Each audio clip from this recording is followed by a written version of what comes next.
Yeah, I don't know if you set a timer on your phone, does it actually give like an alarm of some kind? That could be an experiment to try. I never set my timer on my phone. We should have a specific noise for the rundown, for Bry Guy and Super Friends rundown noise. Like a lightsaber noise. Yeah, there you go. You can get the lightsaber thing. Or Chewbacca interrupts you. Oh, wait, you know what? That's not going to coincide with the timer and stuff, but I have, like, the Star Wars app has, like, sound bites and stuff on it. Tie it in. Loop it in. You can figure it out. We're talking about trying to make editing easier, and you're like, nah, just every so often you're going to have to do this. Sound effects. Where is it? That's rather jarring. I pooped my pants a little bit. Give us an R2-D2. I think that might go better. Where is it?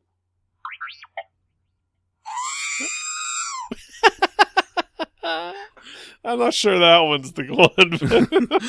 The first half, not bad. Yeah, you know what? Your timer comes up. I kind of like it. You get screamed at and drunk. Yeah.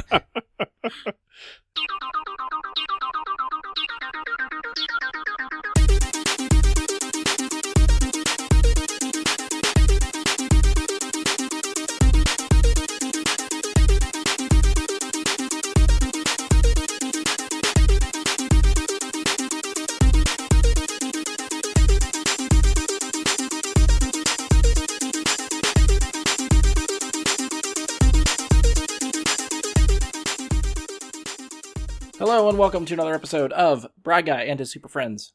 I'm your host, Brian Labick. Joining me for this episode is Mike Bradley. Red 5 checking in. And Andy Stolz. What's up, podcast people? So we are back after what seems like a very, very extended break. Hopefully you missed this, because otherwise what the hell are we doing this for? I tried to get Brian to correct me on checking in versus standing by, and he never does it. I'm just so happy you're saying something other than just, I don't know, hello. Your intros are getting better, so I'll let them slide for... Inaccuracy? Okay. Fair enough. Maybe next time, now that you brought it to my attention, I'll try to keep an eye out for it the next time. Yeah, so we had a couple episodes that went extremely long, which filled my quota for the month, and we did that early in May, so we haven't done anything since that. Been trying to find a couple topics to come back. This seemed like a good enough one to do.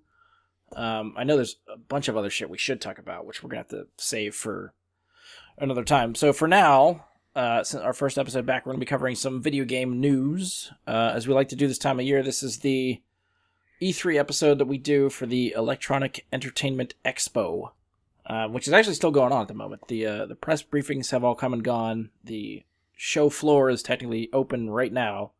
So if anybody at the event is there, hopefully playing some games. Is E3 held at the same city every year? I think they switched it up a couple times, but it's mostly at the LA Convention Center, I think. Okay. And I was trying to read up on some of this stuff, because I know E3, I think the company that is in charge of it, the entertainment, it's the ESA, Entertainment Software, something agent, not agency, I don't know, I can't remember. Their whole hierarchy and everybody that works for them, there's like infighting and a bunch of drama at the company that no one knows how to run this event. So before years ago, E3 was a trade show. So before the internet, video game companies, people that make video game accessories, sell hardware, all that stuff would go to the trade show, and they'd have people from Walmart or Sears, Toys R Us, all these companies that would sell video games, and they would try to sell them their product and say, stock this in your store. This is what it does. They're demoing stuff for people so they could try to, get companies to buy it so they could sell it. Yeah, they're, trying to get some interest in their product. Right. So in the years since, it's no longer really a trade show, and it's now turned into sort of like a Comic-Con thing where it's just like announcements, and there's no one there selling products anymore because stuff just goes straight to the businesses and stuff. And so I guess they haven't really adapted to the times, and there's a lot of companies that are backing out of E3 because they don't see a reason to go there. Most notably this year, Sony. Everyone's starting to feel like, well, we could just put stuff on YouTube whenever we want to announce something, and we don't have to go through. Oh, that was the other thing too, because E3 used to be, it was a journalist thing, so like magazines for video games, and that's how you would get your information out about upcoming games in the video game slate. You would, debut it at the show. Journalists would write about it in their magazines. People would buy magazines to figure out what's coming. Now they just go straight to the consumer and the people that play video games, courtesy of the internet, so they don't need the middleman. So they've had attendance problems at the show. They tried changing it up, like, I don't know, maybe 10 years ago or something. They minimized it. They moved it somewhere else that was a very small venue. They only had like 10,000 people invited or something like that. And then that kind of went to shit after that. And they never did that again. And then they've more recently opened the show floor up for just regular people. So if you wanted to buy a ticket to E3, you could buy a ticket, go to the floor, and just go to booths and play games, which is a new experience maybe in the last 5 or 10 years for the event.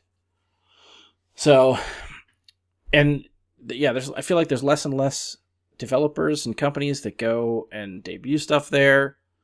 Again, Sony is the most noticeable absent this year. I don't know when the hell they're going to debut stuff. Maybe Gamescom or something. I think it's in the next couple months. But so anyway, so we're going to try to cover the stuff that people did debut and talk about. There's a couple different studios and developers that still have presentations there, and those are usually the big draw. They started Saturday with EA. Sunday it was Microsoft and Bethesda. Monday was Ubisoft and Square Enix, and Tuesday was Nintendo. And Nintendo, I think, has a presence at the show floor, but they don't even do like a traditional briefing, like go on stage and debut stuff. They hold what they call Nintendo Direct, which is go to their YouTube channel, and for 2 hours they just drop trailers and streams and gameplay about the games that are coming out for the system. So they're not really doing a whole stage show like everybody else is doing. So I guess Nintendo's sort of like in the middle. They're sort of involved with E3, but still going straight to YouTube whenever they're debuting gameplay and trailers and stuff. So I don't know. I feel like the last couple of years, Nintendo wasn't even at E3 at all. Like, had no presence whatsoever. Oh, that could be too. I thought they were still there, but I feel like you, me, and Jeff talked about that the last couple of times. About how Nintendo just sort of does their own thing all the time. Yeah. Well, they were the first one, I think, to really just be like, well, we don't really need to be there for, like I said, at least the briefings and stuff. And that's when they started doing their YouTube channel stuff. And I think they do it a couple times a year. I don't think it's just around E3 time. I think they pick certain instances where they just say, hey, like in next week, we're going to have a Nintendo Direct stream. So this is the date and time it's going to happen. So check it out. And then word will get around and people will watch that. Well, and I mean, this other product, Nintendo doesn't have to do a whole hell of a lot. I mean, well, that too, yeah. They can plop somebody out there and go, we're making a new Zelda, and it's going to sell like fucking crazy. Yeah. True. They just have to inform you when it's going to release, and it's going to fly off the shelves. Yeah. And the same is for most of their major titles. I mean, name a major Nintendo title that's not going to fly off the shelves when they announce it. Yeah. So yeah, they know what they're doing. Yeah. All right, so we'll kick it off with Saturday was EA. EA is actually another publisher that is not at the event. They have their own event called EA Play, which is offsite somewhere else in LA. And they held their own stream where they were, having interviews and debuting games and gameplay and stuff, again, over the internet. Twitch, YouTube, other streaming platforms and stuff like that. So, was there anything did you guys end up at all watching the stream or catching up on the stream? I didn't actually watch the presentation, if that's what you mean. Okay. Yeah, no, I didn't either. Just caught up on some of the reveals and gameplay and stuff later? Yeah. Okay. So Andy, I'll just start with you then. What caught you from EA's stuff? Definitely the Star Wars game. That's an obvious choice, yes? Yeah. Other than that, not a ton really excited me about EA, because I don't know. Is it Battlefield? Yes. EA? Yeah. There's so many iterations of that anymore that it just, I don't know. It doesn't do anything for me. So, I know they were supposed to introduce a new, was it a Pacific something or another? Yeah, they're bringing for the Battlefield 1 or Battlefield 5? It's Battlefield 5. So And it's they're doing the a new World War II Pacific, scenario. Yeah, Pacific campaign or something. But I was like, yep, don't have that, don't care. So I kind of find that funny because like I feel like you were the one that got me into Battlefield way back when. Yeah, it's weird how my tastes have changed because like I had Battlefield 1942 and Battlefield Vietnam for my old gaming PC, like right when they like first came out. So I remember playing the shit out of Vietnam at your place. Yeah, it was awesome. Yeah, I think I've taken up the flag for Battlefield. I really fucking like that game a lot. I'm mad at myself for not playing it as often as I should, as I feel like I should. Because I think it is really solid, and I do think, at least maybe just my preferences, I prefer that gameplay style over Call of Duty. So if I'm picking like a military shooter, that's the one that I go for. Yeah, I agree. Like the market feels a bit inundated. I was having a discussion about like the current military shooter status, and the market just feels so saturated over our gaming lifetime. Oh, yeah. With these things that they really don't have anywhere else to go or any new places to touch on. They can go into some alternate future that they wish to explore, or they can go back to something they've already done and do it again. Which Call of Duty tried to do the future, and everyone was like, fuck you, give us the past or present, anything else but this. And now they're just going back to, we did World War II, and now we're going to do Modern Warfare again. Yeah. And to me, that's just... No. And there's... Don't get me... It correct me cool, if I'm wrong, but there's the trailer looks cool. 3 different studios that do Call of Duties. Is there 3 now? I knew Infinity Ward and Treyarch were doing them. There were 3. I don't know what they... So it was only... Infinity Ward, Treyarch, and Sledgehammer were the 3. Okay. Oh, yeah, right. Sledgehammer. But Sledgehammer, like... Yeah, the really Sledgehammer... biffed it. They, like, their last 2 were just awful, right? So I from what I remember, I don't remember which one Sledgehammer did. Treyarch is typically all the Black Ops games. Infinity Ward is usually some sort of... Like, Infinite Warfare might have been Infinity Ward. I know the Modern Warfare games, like Modern Warfare 1, 2, and 3, I think were all Infinity Ward. I think Sledgehammer was Ghosts, and that's where they dropped the ball. And they just, like, it was just a train wreck. Well, I know what was happening recently is that Modern Warfare was next, and then Treyarch, since they just did Black Ops 4 before, is the most recent one out currently. Right. And then we're getting Modern Warfare again, which is going to be Infinity Ward. So Treyarch was supposed to have 2 years to make another game after Modern Warfare comes out. So basically, Sledgehammer would be the next studio up after Modern Warfare. But the news inside of Activision is saying that they didn't like what Sledgehammer was doing. They basically canceled that game and said, "Oh, Treyarch, you're up a year early. Make another Black Ops." So I don't know what's going on with Sledgehammer, but they might be working on the game with Treyarch, but they are going to turn another Black Ops around very quickly. So I don't know what that's going to mean. I feel like Call of Duty struggling. If they don't have a campaign, I will not be buying it. Because, I mean, that to me, that was always like the highlight that Treyarch was able to do that Infinity Ward wasn't, in my opinion, was the campaigns were engaging and fun. Yeah. And, like, from World at War forward, they nailed it. But I never was... Like, the first Modern Warfare, I enjoyed the campaign. The second one, the third one, not at all. And so I am really curious to see if anybody actually still plays the campaigns for these games, because I think even like something like Battlefield 1, I know everybody praised the war stories in Battlefield 1. Oh, they're really good content, they're really solid stories. And then they really wanted them in Battlefield 5, which they included. But I haven't touched the single player in Battlefield 5 at all. I played through the complete in both of them. And they're good, but there's just not much there. Which I guess I expect them to be a little bit thin, considering how much other content they try to put in those games.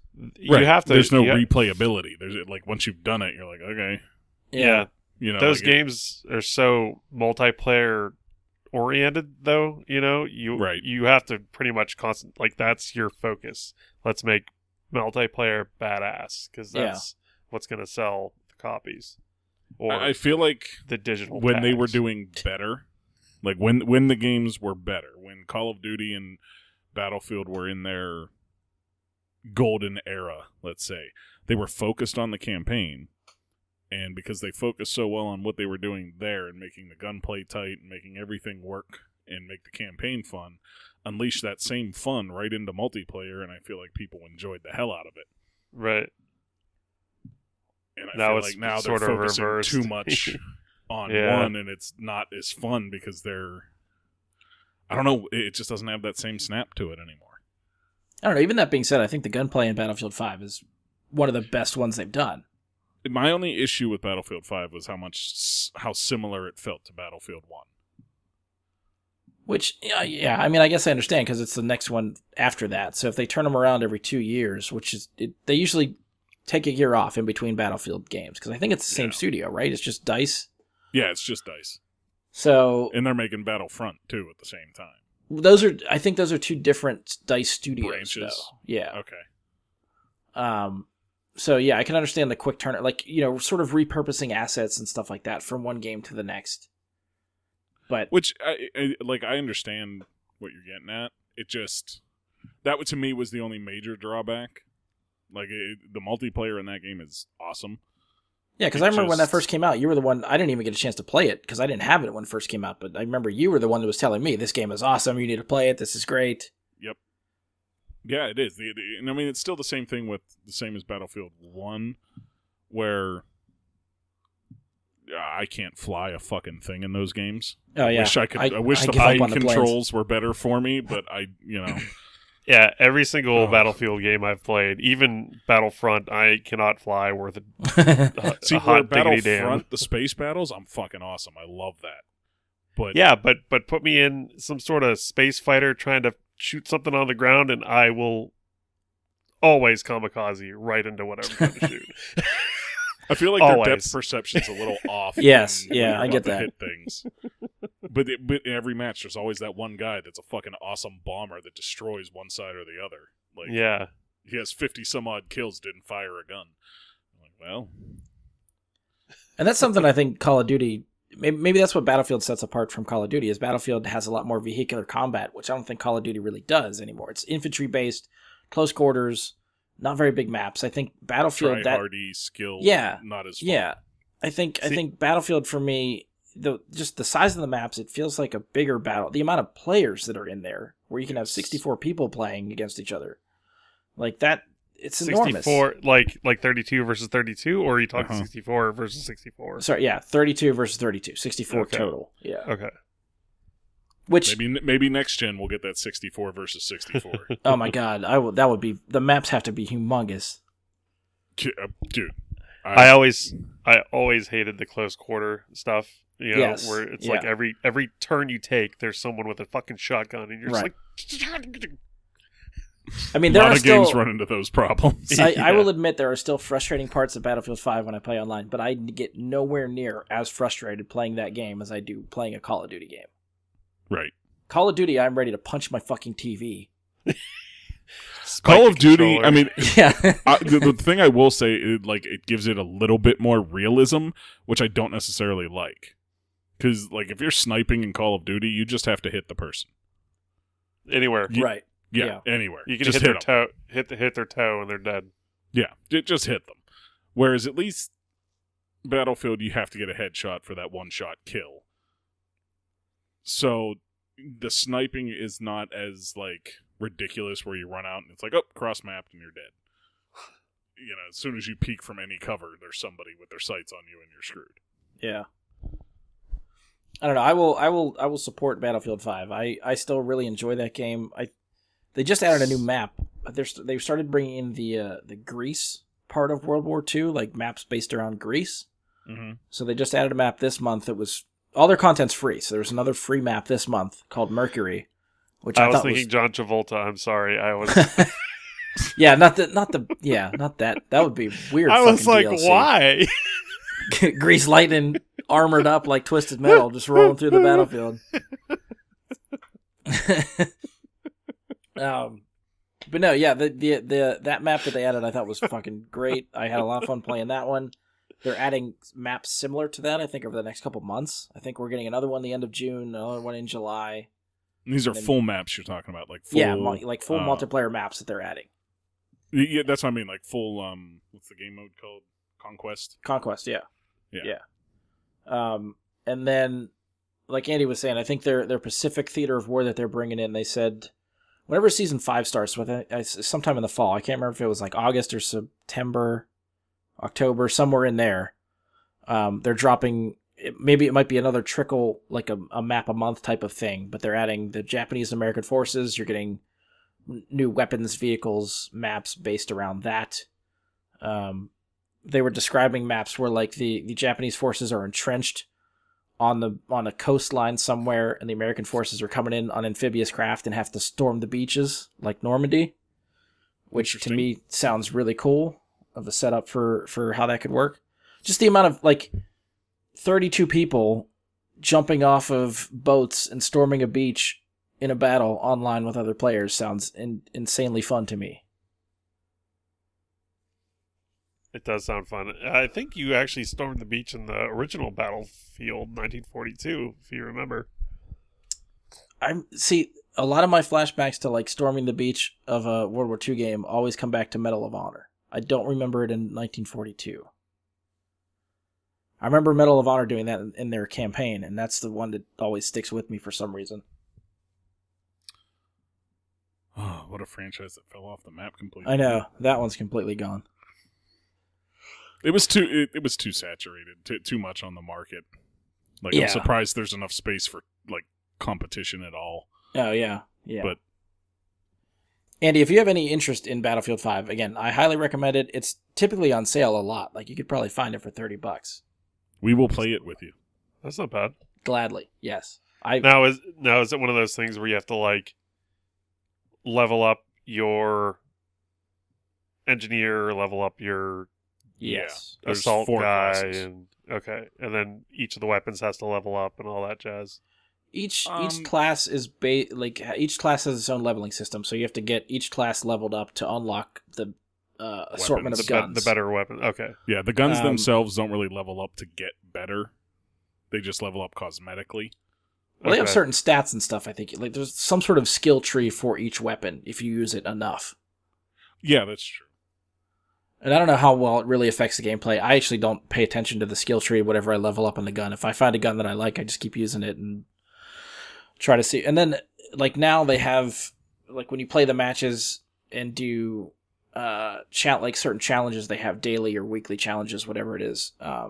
Your reward is some sort of currency, battle coins or whatever they call it. I can't remember. Company coins or something like that. The weapons I think they've added for like any additional content stuff are purchasable with this currency that you get from challenges. So you don't have to just level up your class to unlock it. You can, if you have enough coin, purchase the weapon to play it immediately.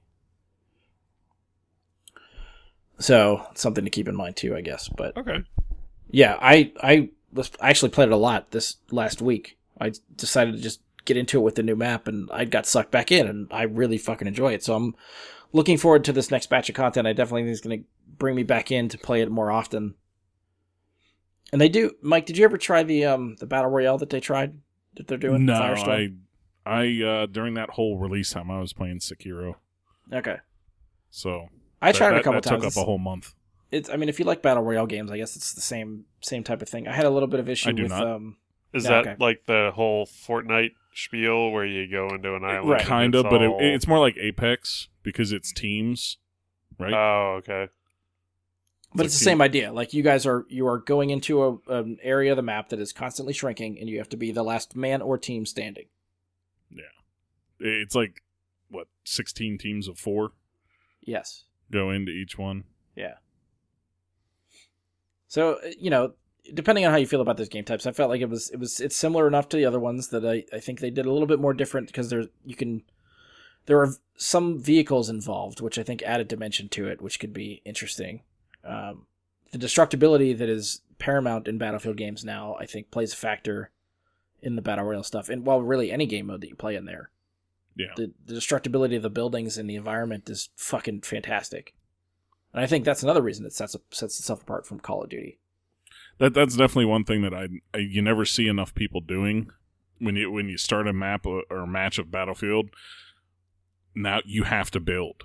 Oh yeah, you just go in and just you go and you do a bunch of fortifications. One, they help, but two, you get a bunch of points towards unlocking vehicles or airdrop bombs called in, and just, like that. You can earn points that way really fast, and it's free. You don't have to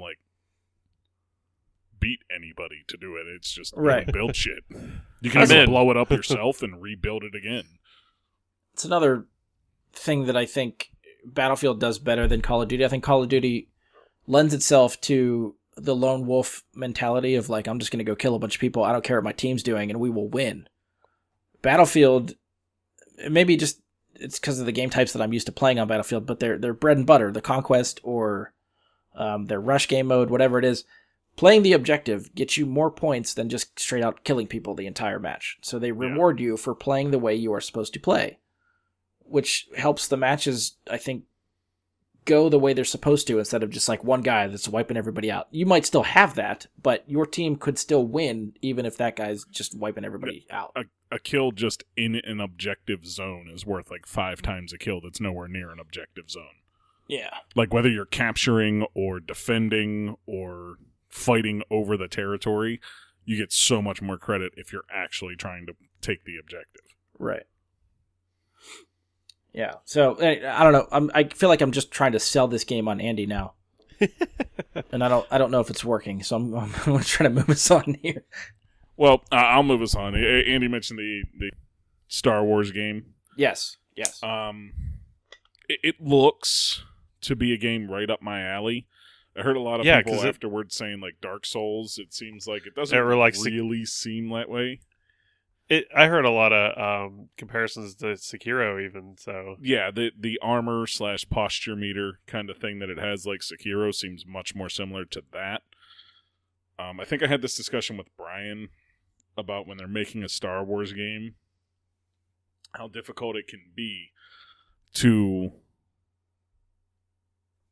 create a cool, fun character to use with the Force that still makes sense if you're going to start with a Padawan, who, from what we've seen of the gameplay, can stop blaster bolts in midair just like fucking Kylo Ren can, who is the only person before that we've seen with that ability. So some of the things he does in the trailer here, I'm like, that's not a Padawan. You know what I mean? It seems like they kind of juiced him up a little bit for the game, which is as into Star Wars as I am. It bugs me to see a Padawan doing that stuff. That's kind of how the Force Unleashed was, because he wasn't really technically a Sith either. So, but he was tapping into the dark side, which opens up a lot of possibilities. That many possibilities? I think, Mike, this is the discussion that you and I think we're having over text is just you're making a Star Wars game with a Jedi where there's Force powers involved. People want variety and even Force powers they haven't seen before, especially something like Force Awakens. Kylo Ren stopping the blaster bolt is a cool fucking Force power that you've never seen before. So of course everyone likes that. They're going to incorporate it into the game just because it's new and it's cool. Okay. I mean, I accept it, and it's not like I'm not going to be happy to do it in the game. It's still just something I notice that irks me. That's all. The way I figure is this game is considered canon, so they had to have the blessing of the Lucasfilm Story Group. If the Lucasfilm Story Group is signing off on this is what a Padawan can do in this game, then if they're giving the okay, I'm fine with it. Okay, that's good enough. I feel like if it was that outlandish, they would nix that and say, no, you can't do that. There's no way in fucking hell. Do they go into detail about any of the story really at all? I didn't really see much. So is it like a Padawan who is really young when Order 66 happens and then sort of trains himself to become better but doesn't have anybody to declare him not a Padawan anymore? You know what I mean? I think it's more I think you're right with the first part. I think he's a young Padawan whenever Order 66 happens. Presumably he loses his master. He goes on the run. I don't know if I don't think he's training at that point though. I think he's trying to fly under the radar and not be known and seen for fear of being exterminated. So I don't think he would be practicing force powers anywhere.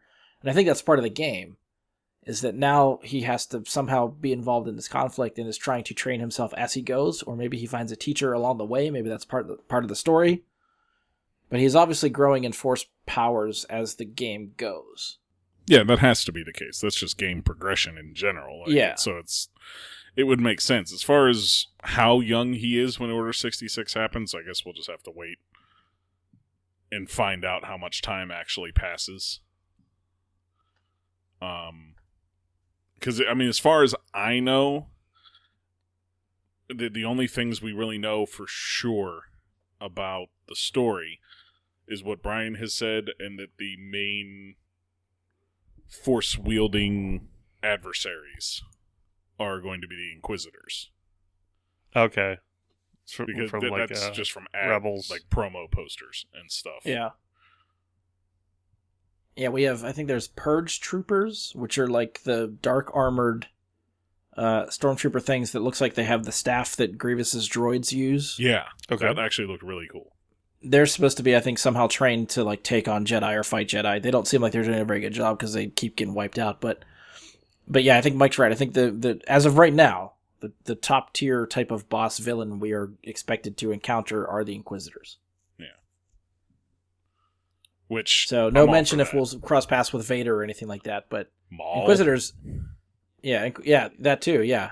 But yeah, Inquisitors I think are good enough for me. I'm sold. I think that it furthers the lore of like these are the guys that are hunting other Jedi that Darth Vader is too busy to do. So these are the ones you have to watch out for. And I was really surprised too. The gameplay they showed, they debuted it, they talked about it. No one made any fucking mention that frickin' Forrest Whitaker's in the game. Yeah. Like that seemed like a big deal that you would be like, and our star Forrest Whitaker. Like this, right? Isn't he Academy Award winning? Like I saw Saw Gerrera, and I'm listening to the voice, like, that sounds really like Forrest Whitaker. And then the gameplay's over, and they make no mention of, oh, by the way, we got this very high-profile actor that was in Rogue One to come back and voice and Rebels, too, and to voice the character for the game. And no mention. So I'm like, well, maybe it was just a very, very good voice actor that sounds like him. Yeah. And then I happened to see Forrest Whitaker tweet that he is, Saw Gerrera's back. I feel like he felt the same way. Like, you're not even going to fucking mention me? Yeah, like I'll do it myself. Yeah, shit. Let me throw this out there, guys. I'm pretty excited about this game and the fact that it is a single-player game. Yeah. Okay, so that's something I want to talk about, too. Because this kind of pisses me off. One, EA, their excuse for canceling Visceral's single-player game was that those games don't make money. We don't want to make them because there's no replayability there. And then they go ahead and continue to make Respawn's single-player only game. That was... Out of the two of them, I would have much rather played Visceral's single-player game than this one. And that was the one that was the Coruscant level. That was the Boba one... Fett thing, right? Well, that was 1313. That was years ago. That was LucasArts. Visceral's game... you're right. It might have been Boba Fett. I can't remember. I thought 1313 was Visceral's... Like 1313 was the game LucasArts was making when they got canceled. Yeah, but I thought that's what Visceral picked up. Like, I thought that's what they were... I think they were making something spiritual successor to that. I don't think it was that game. But that was the one Amy Hennig was in charge of. She was the one that did... Like, they were pulling a lot of Uncharted alumni for Visceral's game. Mm-hmm. And when you start telling me that, how much I love the Uncharted series... I thought that was going to be a great fucking game. And even just a little bit of gameplay and, not gameplay, but, like footage that they had debuted, I thought looked, amazing. And I had all this hype around it and then just try to throw it away and cancel it. And then with the assumption that no one plays these games anymore, they don't make money. We're not going to, and then they just go ahead and continue I don't know. They seem hypocritical now. EA does that. They've let this game sounds happen, but not the other one. That's never happened before. I know. I'm saying the obvious things here,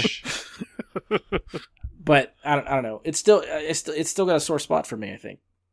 Obviously, because I'm getting this irritated about it. But I mean, there's a lot of games we would love to see happen. A spiritual successor to not Knights of the Old Republic, but the Old Republic, an online MMO Star Wars game. I'd kill for. Did you ever play it? Right now. Did you ever play the Old Republic? It's still going, the MMORPG. I've never actually had a gaming PC, so no. Okay. Andy, were you playing that for a while? I did play it for a while. It was a blast. I had a hell of a lot of fun with it. I played both of How them. long was the Knights last of time the you Old played it? Republic. What? 5 years? 7 years? Something like that? Oh, so you've been away from it for that long? Oh, yeah. Okay. Did they just start doing stuff you didn't like, or did you just didn't have time to play it? Yeah, I kind of didn't have time to play it, and the people I was playing it with never really wanted to play it. So it's MMORPGs, like, you can do a lot of stuff solo, and then there's a lot of like content where you need like big groups of people. Right. I guess I never really found like I don't know if they called them clans or guilds or groups or whatever. Right. I never really found one that I fit into that allowed me to do like the big group content and stuff. So Right. I would basically like log on, do the stupid shit that I would do every day, and it just got like monotonous. So Yeah. Fair enough. But it was a blast. I loved that game. Yeah, It's still think- going. They just had an expansion actually. I feel like they keep putting out expansions for it. And if you want to try it, Mike, if you ever get a gaming PC, I believe it is free to play to a certain level. If I ever get one, that would be something, but that's a long way off. If it's ever going to happen for me, it's a long way. It's just too many other costs in life at this point. Too many other games. games to play. Yeah. Yeah, not enough time, that's not true. enough We're money. going to talk about a few of the other ones that are Yeah. going to take up some time soon. That being said, I think this Jedi Fallen Order game, I will also be, regardless of how I feel about it, it's Star Wars. I will play it. I will get it. I will probably love it. So I'm not complaining. Yeah. I just kind of, part of me still wishes they had the other game made. Also, I mean, like my biggest attraction on it was the gameplay did not look that crispy. Like for something, it looked a little bit. When's the release shoddy. date? November. They still have some time to polish it. It needs a good bit. Like it just I don't know. It just did not look. It looked way too loose, I think is a good way to put it for me. In a game Would you like tighten that up back there? Yeah. Well, I'm saying if you're looking for Sekiro, if you've played... I know of the three of us, I'm the only one that has played Sekiro. It looks really awesome, but I'm kind of, what's the word? Intimidated by it? Don't be.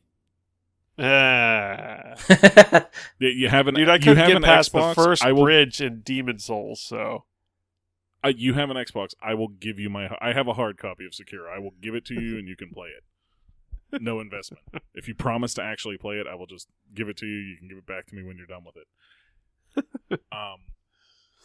5 years later. Yeah. Well, having said that, the point I was going to make was Sekiro, if that's what they were going for, the sword play, or in this case the lightsaber play, if it were talking about Fallen Order, but in Sekiro the sword play is so tight and perfect. Like, it is pixel perfect sword play. And if they're going for that, for me it's going to be a huge letdown if it's not at that level. So I think that, to me, is why it didn't look as enticing gameplay-wise. Story-wise, yeah, I'm going to slog through it to see what they have to say about Star Wars, because I do that with any Star Wars content. So... I like that word, slog. Yeah.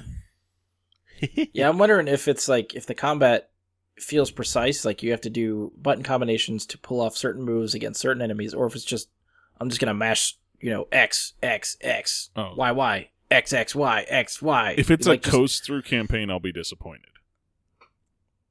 Like, by button mashing, you get through things. If it's like that, I'll be disappointed. If it's combat Ark into Spider-Man, or Arkham Asylum, or, something like that and less Force Unleashed, I think I will. Not that Force Unleashed is bad, but I feel like Force Unleashed, you just go in and just mash a button and attack, and just you eventually take everybody out. I mean, mashed the shit out of all the buttons in that game. Batman games worked a little bit. I mean, but the Batman it was games like had time you're smashing of the buttons. Right, but there were like gadgets and certain moves to use. Where if you dodge and then like hold the right trigger and hit a button, you use a specific gadget for a specific scenario against a certain enemy. Like there's strategy there. I think we had the same conversation about Spider-Man in the same sense, where it doesn't force you to do enough of it. Where, I mean, I think the dodge mechanic goes a long way to do it, but you don't have to do it. Well, yeah. I mean, they try to push certain enemy types to use certain attacks against them to either disarm them or stun them or something. I mean, the combat would be very deep if you had to use your full arsenal, is what I'm getting at. Like, there's a full arsenal in that Spider-Man game and in Batman that you have access to that is extremely wide. Like, there's a ton of possibilities for what you can do. But you only really have to, like, take a shield off somebody or pull their gun away. There's like maybe 5 to 10 things that you actually have to do. Yeah, I don't know. I guess maybe I'm a simpleton. That's enough for me, I guess. Well, here's the thing with like Dark Souls Sekiro style combat that this game is going for, is it's not necessarily rigid. It's not going to tell you this enemy has to be taken down like this. It leaves it open to you from the start. How are you going to approach this enemy? There's nothing holding your hand and telling you this is the best way to handle this enemy. It's going to leave it like, you could do this. This is what your character is capable of. There's an enemy. Go to it. So I get that, but I'm just starting to wonder too. I don't remember, at least in the debut of the gameplay and stuff, if anyone working on the game compared it to these games, or if this is the internet trying to put words in the game's mouth. Well, no, I'm just trying to, for the sake of making that comparison, that's all. Okay. Yeah, like, I don't want anybody to get their hopes up that they think it's going to be like you're describing, when no one involved with the game has said, this is what we're going for. I have to read that Game Informer did an interview that I haven't gotten a chance to read yet. And one of the, like, chief editors, Andy Reiner, for Game Informer, specifically said that the game itself, after the interview, sounded to him like a Dark Souls / Metroid type of like exploration and combat. I think I heard that same exact quote. Okay. So that was after his interview. So I'm gonna have to read the interview and see what they said to him to get him there. Okay. But that's what I'm basing it on. Okay, fair enough. That I did not read, so I am lacking there. All right, I think those are probably the only two things for EA worth talking about. The other sports games, I don't give a shit about. Apex, I haven't played enough. I know they were updating and talking about that game, but I fell off to play other things, so I haven't gone back to Apex. Ian, leave an editorial for us about Apex. Yeah. Yeah. I mean, I'm sure they're making money hand over fist with Apex, so... Apex is struggling. Yeah. It came out strong. It came out swinging. Like, they were thinking it was going to be the new Fortnite and all this other kind of jazz. Turns out they paid a lot of streamers to hype it up that much. Which is a good marketing strategy, but everybody fell off once they weren't getting paid anymore, and then everybody went back to Fortnite, so nobody gives a shit anymore. And I think Apex, like Fortnite, has sort of cracked it, where they're doing like almost weekly updates and stuff to the game, where it somehow changes and adds content. Apex was the same map, the same characters, the same weapon for the first like 3 months. Yeah. So if you play it that much and that often, people need the variety of additions and stuff to keep them invested. If you're not keeping your player base engaged, they're going to leave. Yep. Especially for a free game. So I think they're realizing that now, and they're trying to bring people back, but I don't know if it's going to be enough. Yeah, a lot of the time, once you lose that player base, it's gone. Yeah. All right, so let's move on to Microsoft. I know there's a decent amount of stuff for Microsoft to talk about. I know there's some obvious ones, but Mike, where do you want to start with? What from Microsoft got you? Well, I mean, the obvious start with Scarlet and what they're going to do. my biggest concern with the Project Scarlet, whenever we get a name for it, I'll give you a quick little funny snippet. I was reading an article about it, and somebody said, like, the as-yet-to-be-named PlayStation successor. I'm like, just fucking call it PlayStation 5. Do you really think they're going to go 1, 2, 3, 4, and then something completely different? Come on, it's 5. Let's just deal with that. The station play. Yeah, the station play now. But my biggest concern with it is, what's this cost going to be like? For what they're touting, they're talking about an SSD in there for speed, which that's great, but it's expensive. They're talking 8K resolution, 120 frames per second on console. They're just skipping right over the 60 and saying, fuck it, we're going 120. Even though I guess One X can do 60 now. But they're going all out with these stats on this console, and all I'm seeing is dollar signs just adding up on the cost to buy that thing. Which I will do, but it concerns me that we could be looking at the first like $700 or $800 console. Well, that's the thing. I think how much? All right, try to remind me. 5. Xbox One. That was my guess. $500. Yeah. I don't think you can sell a console over $500. I think that is the limit to get people to upgrade for a new console. I hope you're right. And I feel like they have to know that. If this thing comes out and it's $600, I don't think it's going to sell. I think 6 it'll still sell. I think if they push that next 7 or 8, it's gonna die. Like, it will not 7 die, or 8 is rough. But I could see maybe like putting 550. Yeah, but especially depending on what bundle it is. I mean, considering this, I feel like this console generation was very short, and considering they just did the Xbox One X, 2 years ago? Which when they did that, I was like, I'm not buying this. They're gonna release a new console, like a whole new thing. That's what we said, yeah. Like, it's not... It'd be great to get that 60 frames a second right now, but I can't justify it. Yeah, I bid it. I got that. Well... Which is why I'm very hesitant, I think, for this next one, but I think that's part of it. But still, even, like, the $500 to $600 range, I feel like has to be it. $600, I still feel like is pushing it. $500, I think, would be the sweet spot of... Especially because that's what the Xbox One cost. That's why I think I see 6. That's what I'm thinking, is just because it's just going to push that envelope a little further. And honestly, if Microsoft is really smart, they should, whatever it costs them, whatever they want to sell it as, say they want to sell it at $600, that's their price point that they're looking at. If Sony comes out and says, our PS5 is coming, this is the date, $600 for it. Microsoft should then go $500 for the next Xbox, and it's yours. And Halo Infinite comes with it. Yes. And you will sell gangbusters for that console. They will beat the crap out of PlayStation, and they will get like the headway they need to win the next console generation. $100 price cut off the gate from your competitor will kill that competitor. Yeah. They pretty much lost the last one, right? This one, yes. Yeah. PS5 outsold them gangbusters. PS4. 4, sorry, yes.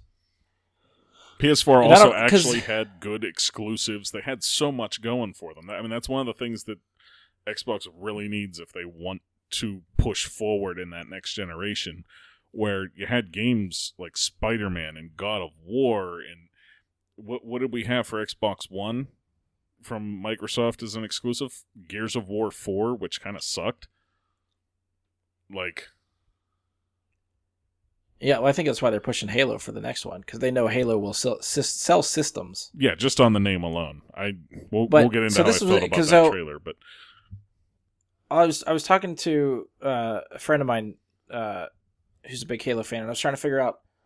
They didn't mention at the show when they talked about Halo. They talked about it being a launch title for Scarlet, and they talked about that it's going to release, like both things are going to release holiday 2020.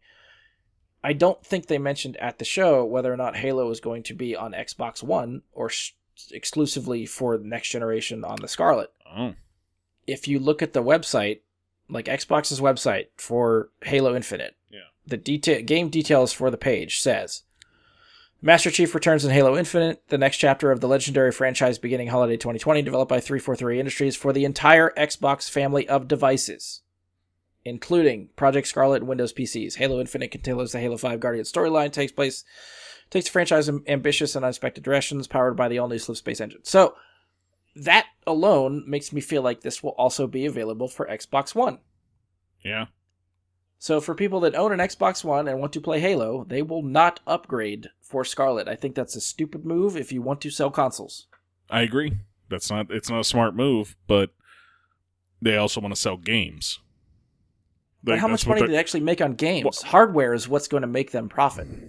I don't know. Like hardware in the long run is going to make you the profit in the long run for sure, because then not only do they buy the hardware, but they buy the future games that you're only releasing for that hardware. So yeah, you want to get that sold, and it's a really dumb thing, especially when you're talking to the studio and you're going to have them downgrade the game so that it can play on other systems. Yeah, so I don't. Again, I don't know if we can take this as official confirmation. That's how I'm interpreting entire Xbox family of devices. That's how I would interpret it. Yeah.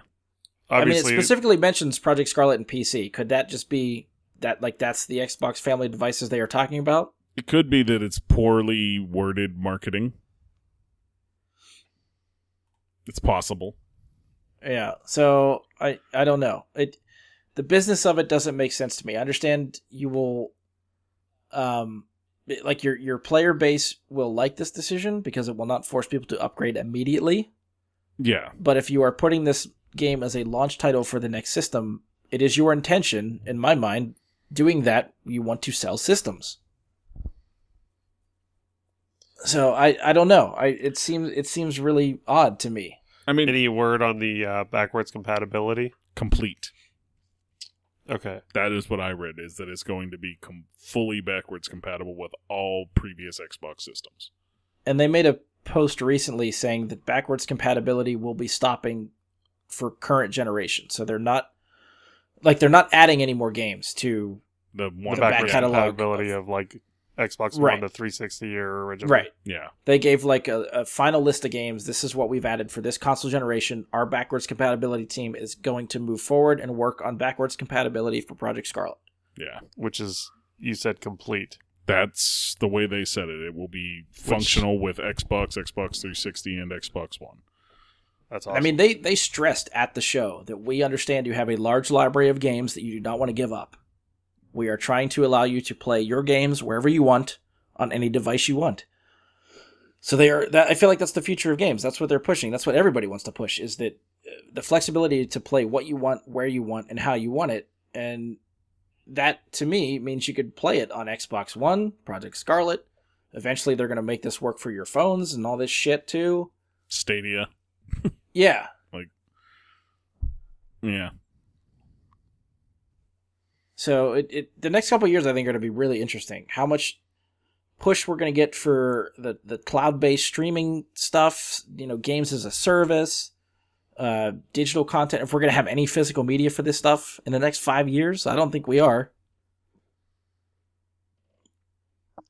Oh man, I love owning discs though. Like, just to have something physically in your hand instead of just like I love pressing things like that that X for button.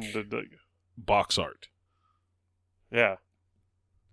That's the thing. I don't know how much you're actually going to own your games anymore. I think they're really pushing for games as a service model. You were paying a monthly subscription to access a library of games that you can play as you're willing or as you want to.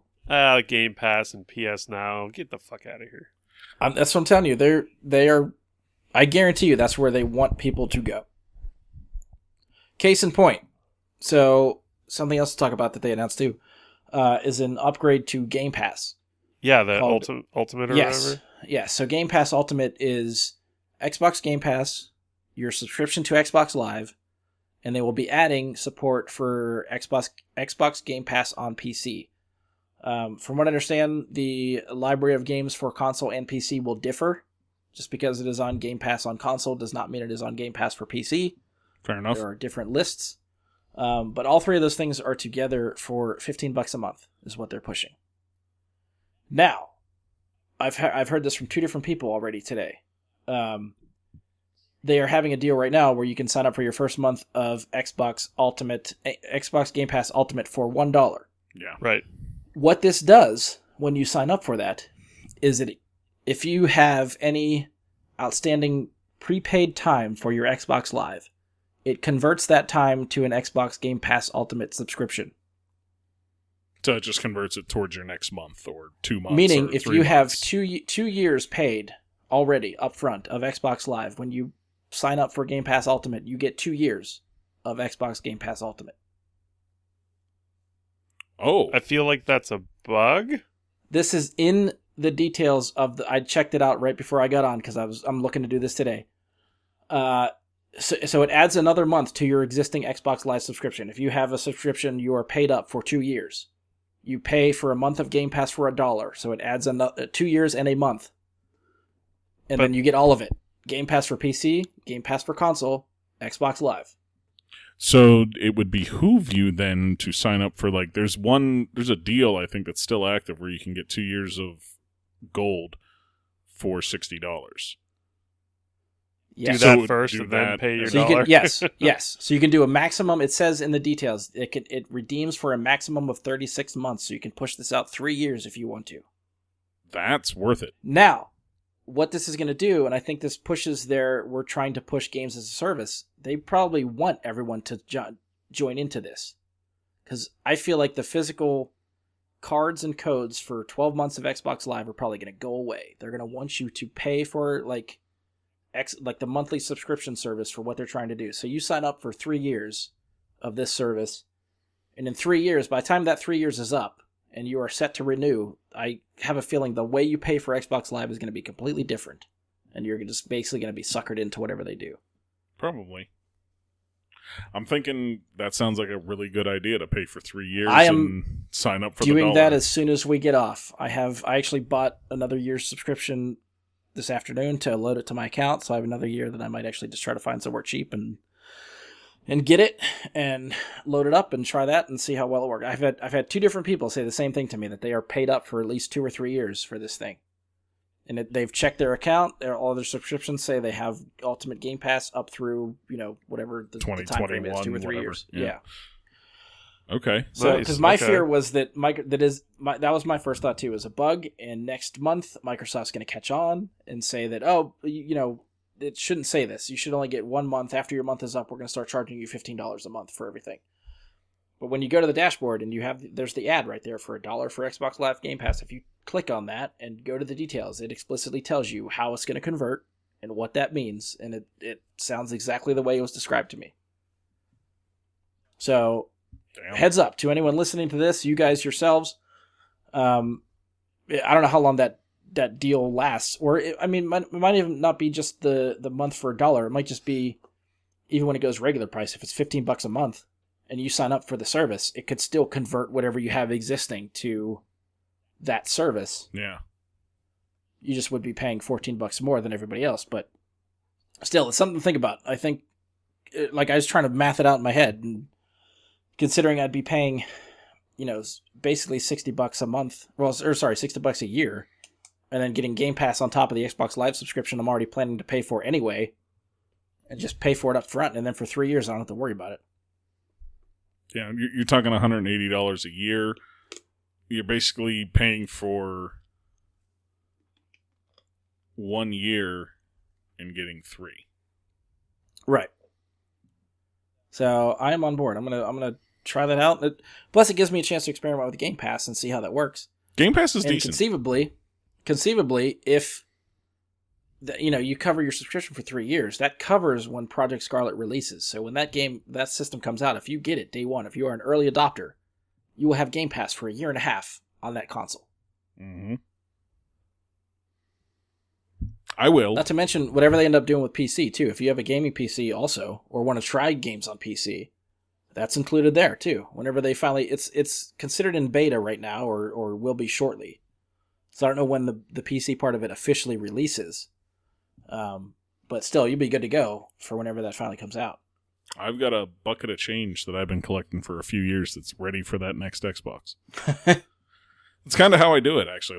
It's just each generation just start a change container, and that's going to buy the next gen console.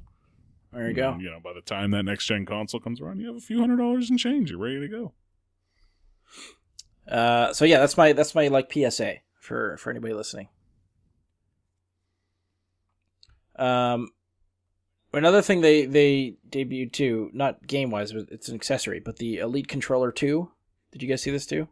Very briefly. Yeah, I know it's a thing that's happening, but I wasn't happy with my Elite Controller 1, so I wasn't as thrilled to hear about Elite Controller 2, so I kind of skimmed over it. And honestly, I think you're the only person I've ever heard of that did not like theirs. I have a couple other friends that have them, and everybody talks very highly of their Elite Controller. The bumpers always break.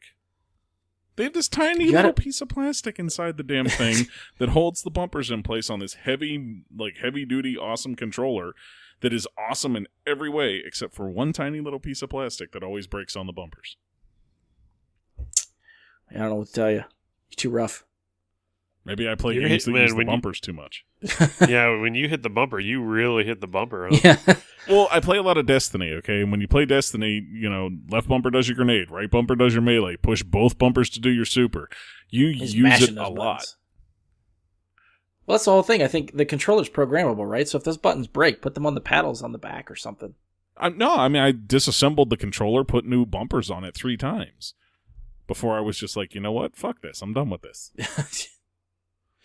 The standard controller holds up better and for longer times on the bumpers than the Elite. So maybe aside from Mike, they have made the Elite Controller 2, which some of the details they were talking about: adjustable tension thumbsticks for higher precision control, internal rechargeable battery that they say lasts for 40 hours, 3 different controller presets that you can program and adjust to whenever you feel like it. You can adjust the triggers, Mike, so they're shorter. It doesn't say about the bumpers, but the triggers themselves. So you don't have to mash the buttons. It's a little bit... They had that on the last one, too. They had trigger locks where it didn't take as much of a push to get the full action. Okay. Rubberized grip all the way around, which I think is... My hands sweat when I play, so I like grippy controllers. And it comes with a detachable charging dock. So this releases October 28th. You can pre-order now. They are asking $180 for this controller. Oh, gods. It's cheaper than the last one. First one was $150, wasn't it? Oh, it was $150? I thought it was $200. It's been a while. Yeah, I was kind of expecting this one at $200, so I'm kind of surprised it's a little bit cheaper than $200, but... If it's not going to be forward compatible to the new system, I'm probably not going to try it, because I'm not going to pay $200 for a controller that I'm going to get a year of use out of before the new system. Right. Yeah, I mean, they said it was Bluetooth connectivity, which I'm assuming the next console will have some sort of Bluetooth connectivity, so it could work, but the trailer only says Xbox One and PC. Yeah. I would wait then until the new system comes out and see if it's actually compatible. Unless they do Elite Controller Series 3 whenever the Scarlet comes out, which could be too. Yeah. Are they fully customizable as far as colors and themes? I don't think... Well, I don't think it's like a design your own. So if you want that, you can get the same controller made by the company directly who makes them for Xbox, and you can create your own controller on Scuff's website. Like, I know they come with interchangeable parts, Andy. Like, the thumbsticks and stuff can be swapped out and some of the buttons and stuff. But as far as I know, buying it from Microsoft and what you pre-order is just the black controller. Okay. I went to order a controller directly from Scuff, and I didn't because all they had was bright purple and bright green at the time I was looking at it, as far as like colors that were widely available. Ralph. So I haven't checked back since, for basically the reason I said before. If we're only getting another year and a half out of it. Yeah. Anything else from Microsoft that caught your guys' attention? Well, I think, is it Minecraft Microsoft? Yes. They have a new game coming out called Minecraft Dungeons. Oh, I did. Yeah, that's right. I did see that. Yeah, I don't know if you guys saw the trailer for it or not. I didn't watch because I've never played Minecraft, really. Okay. It reminded me of Diablo 3, except Minecraft. Well, you say Diablo 3, and now I'm listening. But you say Minecraft, and I'm kind of like, huh? So it's like a big blocky Diablo 3, what it looked like to me. It had the co-op and everything like that. Yeah, it actually, I was like, huh. It's sort of a niche thing. I think a lot of Minecraft players are going to be like, but I can't build shit. And then I got a lot of Diablo players would be like, but it's all blocky, So I think it's a very niche thing. Yeah. But and I think it sort of got like so like. Are you in that niche? It looked interesting. If maybe it's like, I don't know, $10, maybe I'd try it. Or if it's on Game Pass and I have Game Pass, I'll try it. But, Right. Yeah. Yeah, games like that heavily depend on the price. Like I would, for $5 to $10, I would try that. Hell yeah! Like Minecraft characters playing Diablo style combat, I'm in. Sure. Yeah, but not for a full priced game. Right. So, but check out if you get a chance, check out the trailer and see if you get the same impression that I did. I will do that. Now you have sold me on watching the trailer at least.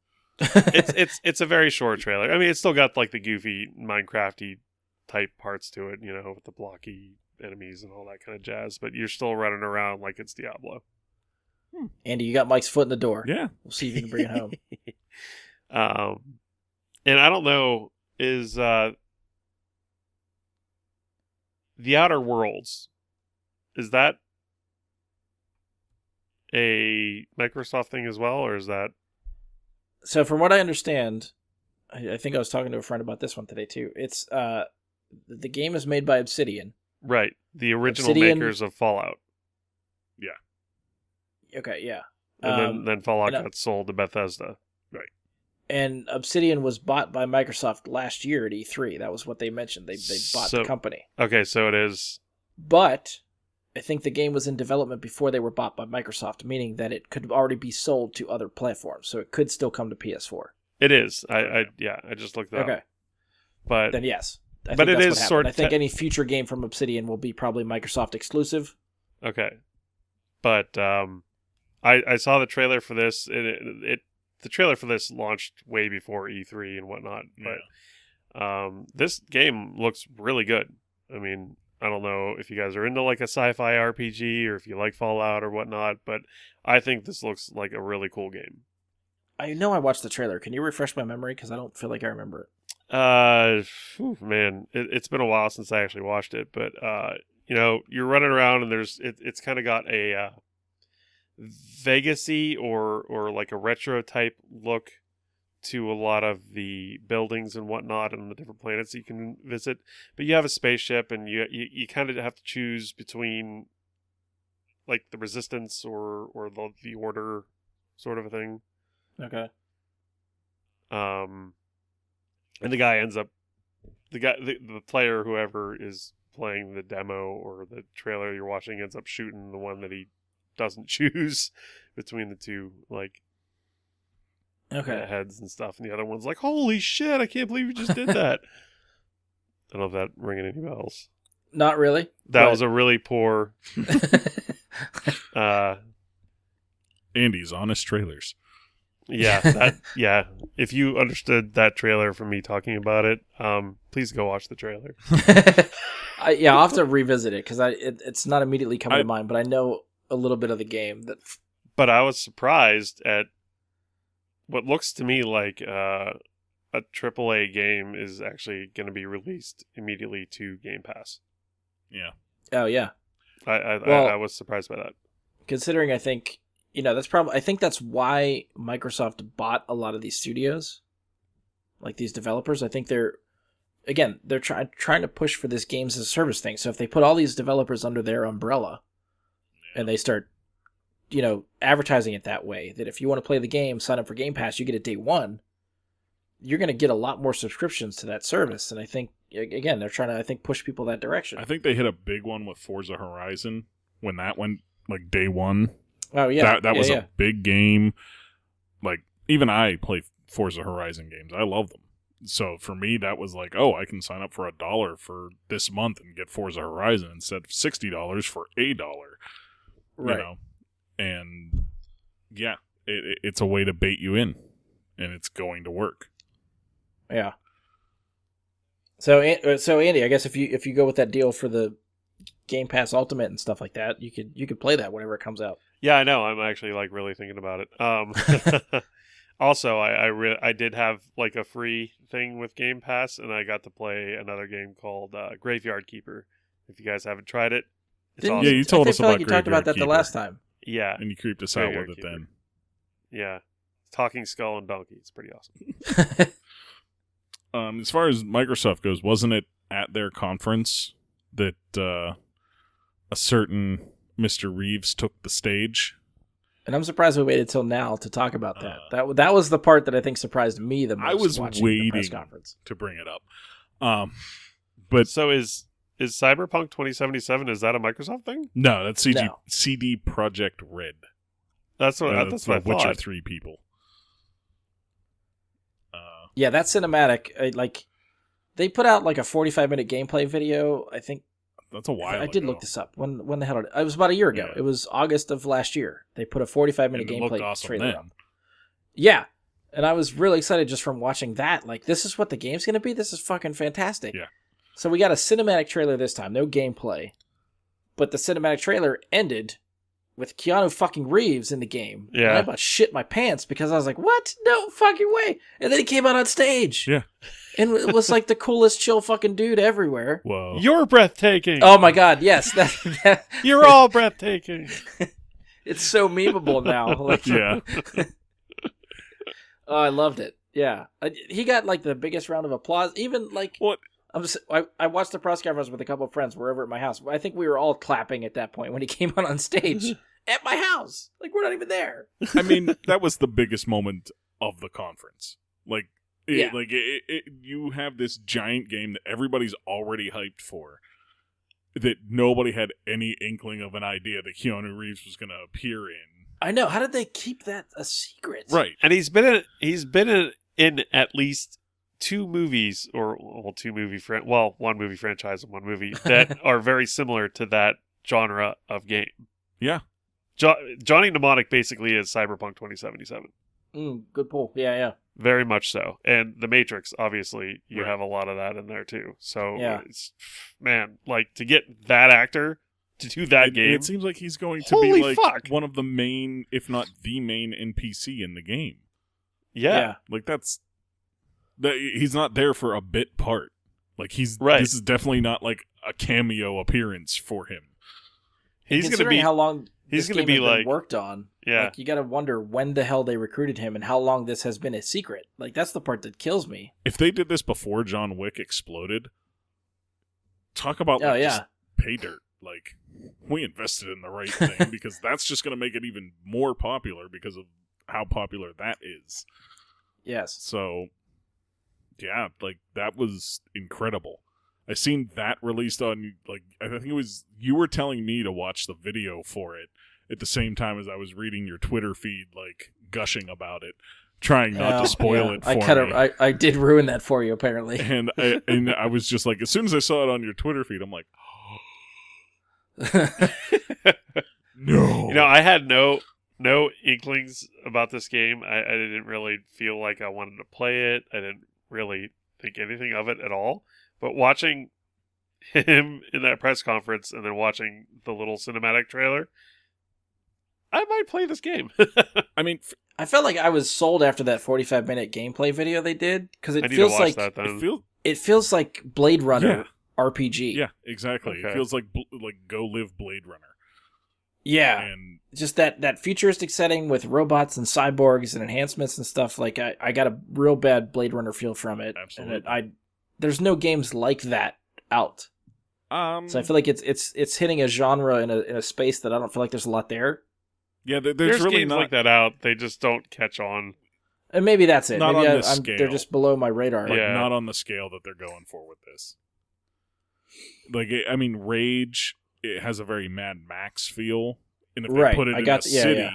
it would have a very Blade Runner feel. Same like Borderlands, if they were to throw that into a city Yep. setting, I was going it to could- say it Borderlands. could feel that way, but because it has that desert, more desolate feel to the settings, it doesn't. I think hit like even that. something like Borderlands feels more Mad Maxy than Blade Runner. That's what I mean. I feel like even if it because was in a because city, of the though. setting, I feel like it.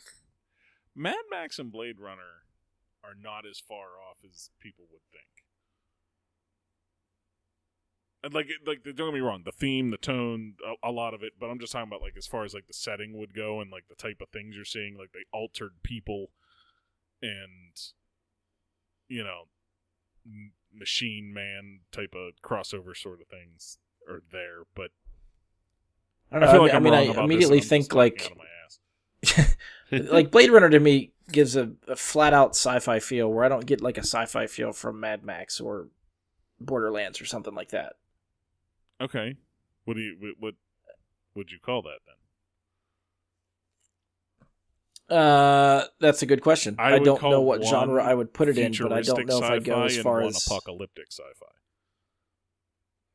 Okay, maybe it's more the apocalyptic part of it. Yeah, I think Yeah, because Dune is very Mad Maxy, and I would call that sci-fi still. So, All right, fair enough. Either way, it has a big Blade long Runner. story short, yeah, you have to check out the video. It is 45 minutes long, no joke. So it's a lot to watch. is there a too long didn't read? I don't know. Is there a TLDR? If you watch the trailer that they released here, If I play it on Kind of. 5 times, play that and you'll get an idea. play of it on what's gonna 5 times happen. fast, can that? And then watch about 5 minutes or 10 minutes of the actual gameplay, and you'll be good.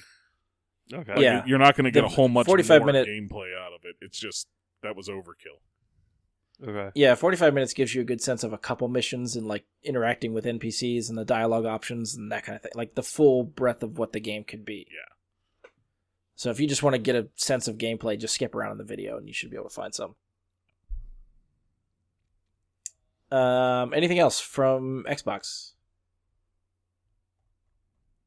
All right, so I got a couple. I was waiting to see if anybody hit them. So during their press conference, they announced the Lego Star Wars The Skywalker Saga. We did talk about that. I forgot about that. It's something like all 9 movies? Yeah. All 9 movies are on one game. So it will probably be a rehash of like the last Lego Star Wars game, which was all 6 movies at the time when there was no other movies coming. Which is the one I have. This is what Brian and I talked about. I was like, but I already have the 1 through 6. I don't want to have to buy 1 through 9. Yeah. Which I'm sure they're going to... 1, is probably going to look better. 2, they will probably redesign some things. Because I think they probably know that people own those other games, so they want to differentiate them somehow. I hope. Plus, I mean, I even own Lego Force Awakens, which is still really good. But I'm curious to see what they do with all those games, with that movie too in that game. We never got a Lego Last Jedi, so I'm anxious to see what those levels are like.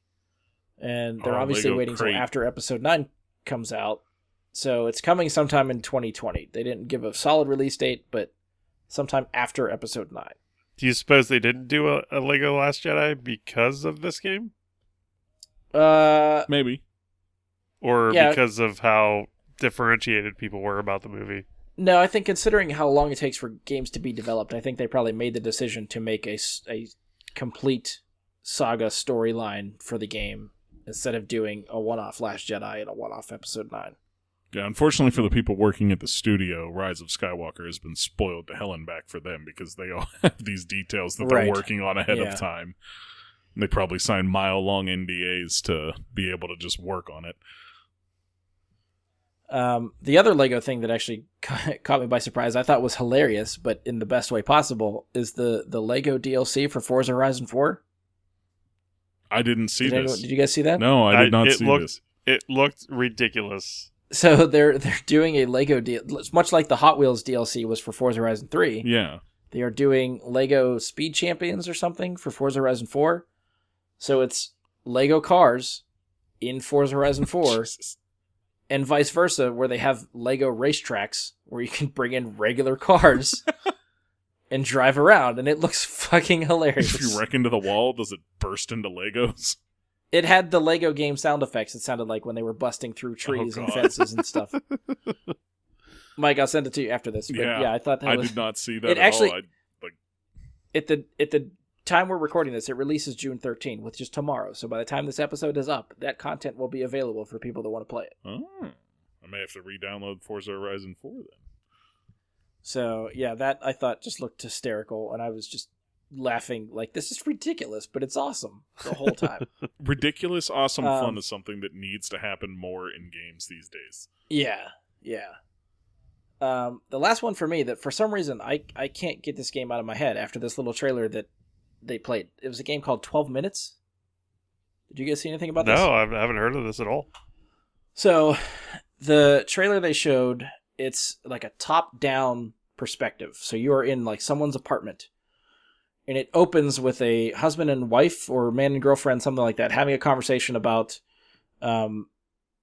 he starts asking her very personal questions and then starts telling her, like, okay, someone's going to come through the door and he's going to try to hurt you based on what you're telling me. So you need to tell me the truth. This is going to happen. So he seems to predict and know what is going to happen. In the middle of their conversation, the door starts knocking. Somebody bursts in and then it cuts away. And then you see a different scenario played out in the same room. And it starts flashing all these different outcomes of the same little apartment. Sometimes you're in a bathroom, sometimes you're in the bedroom, but you don't leave the apartment. And it's a story, apparently, about this guy stuck in a time loop and just relives the same 12 minutes over and over again. Okay, the first thing I'm going to say is when you're like, oh, there's going to be somebody that comes in the door, they're going to take you or whatever, all I could think of was Liam Neeson and Taken. Taken, yeah. Yeah, it is not Taken. No, but like the way you said it, it just made me think of him talking to his daughter like, they're going to take you. This is a why do I keep saying poi? Poor choice of words. Well, that sounds interesting. Yeah, I probably didn't do it justice. I'll have to send you each the trailer. It sounds very Russian Doll-esque. Which I still haven't watched. I have every intention to watch that damn show, and I haven't got there yet. They just renewed it for season 2. All right, so I'm looking at the trailer on YouTube. I'm just going to go through the little synopsis here. What should a romantic evening with your wife turns into a nightmare when a police detective breaks into your home, accuses your wife of murder, and beats you to death, only for you to find yourself immediately returned to the exact moment you opened the front door, stuck in a 12-minute time loop, doomed to relive the same terror again and again, unless you can find a way to use the knowledge of what's coming to change the outcome and break the loop. So it's 12 Happy Minutes Death is an Day, but interactive- in an interactive video game. Interactive narrative that blends the dreamlike tension of The Shining with the claustrophobia of Rear Window and the fragmented structure of Memento. Is this a AAA game? No. I think it's like more indie game. So this is going to be like a $15 game? It could be. Yeah. They don't have a release date other than coming soon, so I don't know when it's coming. Sounds interesting. That sounds like the type of thing you could pick up, for sure. Yeah, time travel stuff interests me, and I just looking at the way the game is set, like, I don't know what the gameplay is. You don't see any choices for dialogue options. I can't tell what they're controlling and what is sort of like just a cutscene type of thing, so I don't know, but I'm intrigued. There's a game that's a sequel actually coming out like that. That's a PlayStation exclusive called Man of Medan, or Medan. I don't know how to say the word. But it's like a horror, thriller, suspense kind of adventure story where you can't, like, if you just were to watch like a video of the gameplay from the previous game, you would have no idea what was controlled by the player and not, in a lot of cases. Right. And I like that aspect of it, but it made it hard to decide whether or not I wanted to play the first one, because I watched the gameplay trailer and I was like, so what do I actually do? What am I actually controlling here? Right. And Heavy Rain was like that. I don't know if you played that. Oh, yeah. That was an awesome game. So, actually, PlayStation had a sale recently, so I picked up a couple games pretty cheap. I finally got Uncharted 4, which I am dying to play. But I picked up Detroit Become Human. Okay. Which they had the deluxe edition for like $12, which apparently comes with Heavy Rain. So I also have Heavy Rain now. So I'm at some point going to get to those also. Heavy Rain it doesn't take long. So you could dive into that and probably finish it in 2 sittings. 1 sitting. I was going to say, Mike's not the first person I've heard really give good reviews to Heavy Rain. So okay. It's a different kind of gaming experience. Like, yeah, there's not really action sequences there, but it's very much story based. Yeah, it's story based, but it is a fantastic story and a fantastic way to tell it through your controlling it. Because there's like, what did they say? I want to say there's 32 endings or something like that can happen in Heavy Rain. Jeez. Depending on what you do, choices you make. Yeah. So those are the games, like Andy said, like with Shakiro, like the games like that intimidate me, where there's like too many choice options and I don't know if I'm picking the quote unquote right ending, and there is no right ending. That's not the ending I wanted. Fuck. Right, exactly. Like it's too much pressure for me. Well, and this is the second time I got this one. Yeah, I was going to say, but it's not a very long game, so it is replayable in that sense. It could be one we talk about on a What's Up With You episode in the future. I hope it is. I hope you experience it because it's a lot of fun. Yeah, it's right now it's on the back burner. I have so much other shit to play that I just keep adding to my collection and not being able to get to as much stuff as I want to. But at some point, I know it's off topic, but did you see the big casting news related to Uncharted? Tom Holland being cast for the lead role. So that was like a year ago. Was it really? I thought it just became official. Like he signed on to that after Homecoming. Oh, I didn't realize. I thought that was very new. Yeah, when they finally switched directors and they started talking about a younger Nathan Drake, and then they said Tom Holland was going to be it, and that was I think that was in the works for a while. I think did they just start production or something? Yeah, like that? there was something that put it in the news because I had never heard it before. Yeah, I think he was attached for a while, but that even after he got attached, that movie was still stuck in development hell and wouldn't go anywhere. They couldn't get a script together. They couldn't figure out what to do. Directors kept leaving. I couldn't even tell you right now, even if it's shooting right now, who the director currently is, because I can't remember. It's just the revolving door of directors. It's not the way I wanted it to go. I still would have rather seen like an older, or, Nathan Drake, but I mean, if they want this to be a franchise, they start young, they work up with Tom Holland, maybe he'll grow into the role, and they could keep making movies like this. I mean, I'm just hoping they signed on John Turteltaub to direct it. That if I had my last choice. I heard, and I don't know if he's still involved, it was Sean Levy. Who has also I think it's Sean Levy, the guy that did Real Steel. He's, I think, executive producer of Stranger Things with the Duffer Brothers. Oh, okay. I know he's done other stuff, and I can't for the life of me think of what else he's done. I immediately thought of Zachary Levi. Right. Yeah, different. I was like, Shazam? Yeah, different Levi. Holy shit. I mean, I guess he could just go Shazam and it worked, but Magic movie. Yeah, I never know if it's Levi or Levi or.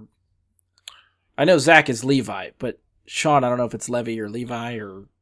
Say what you say, and if he cares enough, he'll contact us and correct you. Yeah, right. So he is not listed as.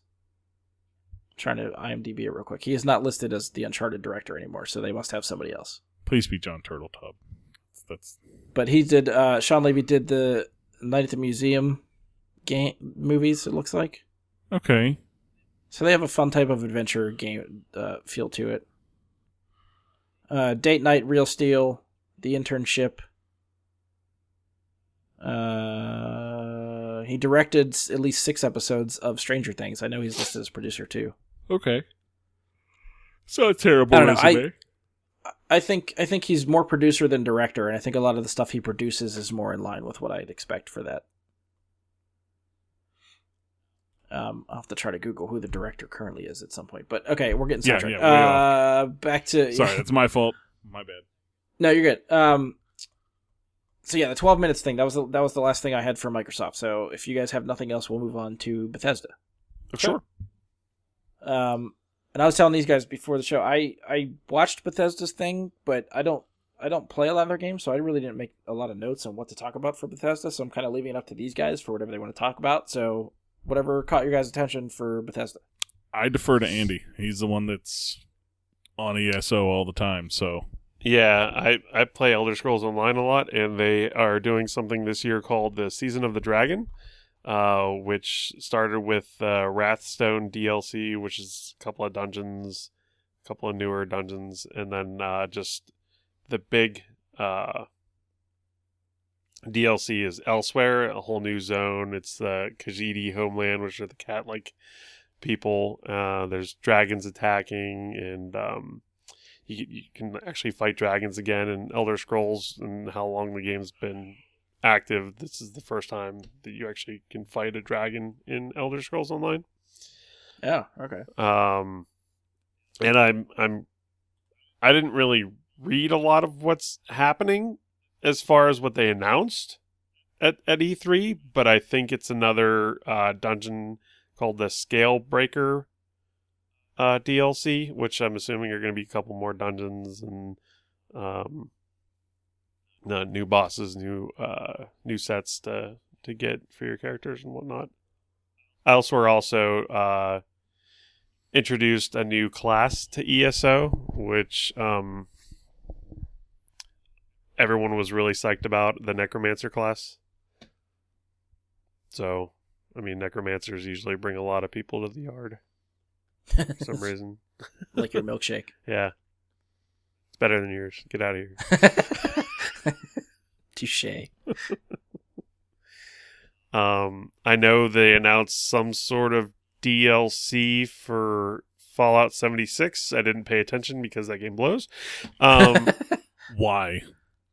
From what I understand, they are adding stuff to make it like typical Fallout game. NPCs, quest lines, dialogue they should have had that options. all along. They'd have had me if they had that all along.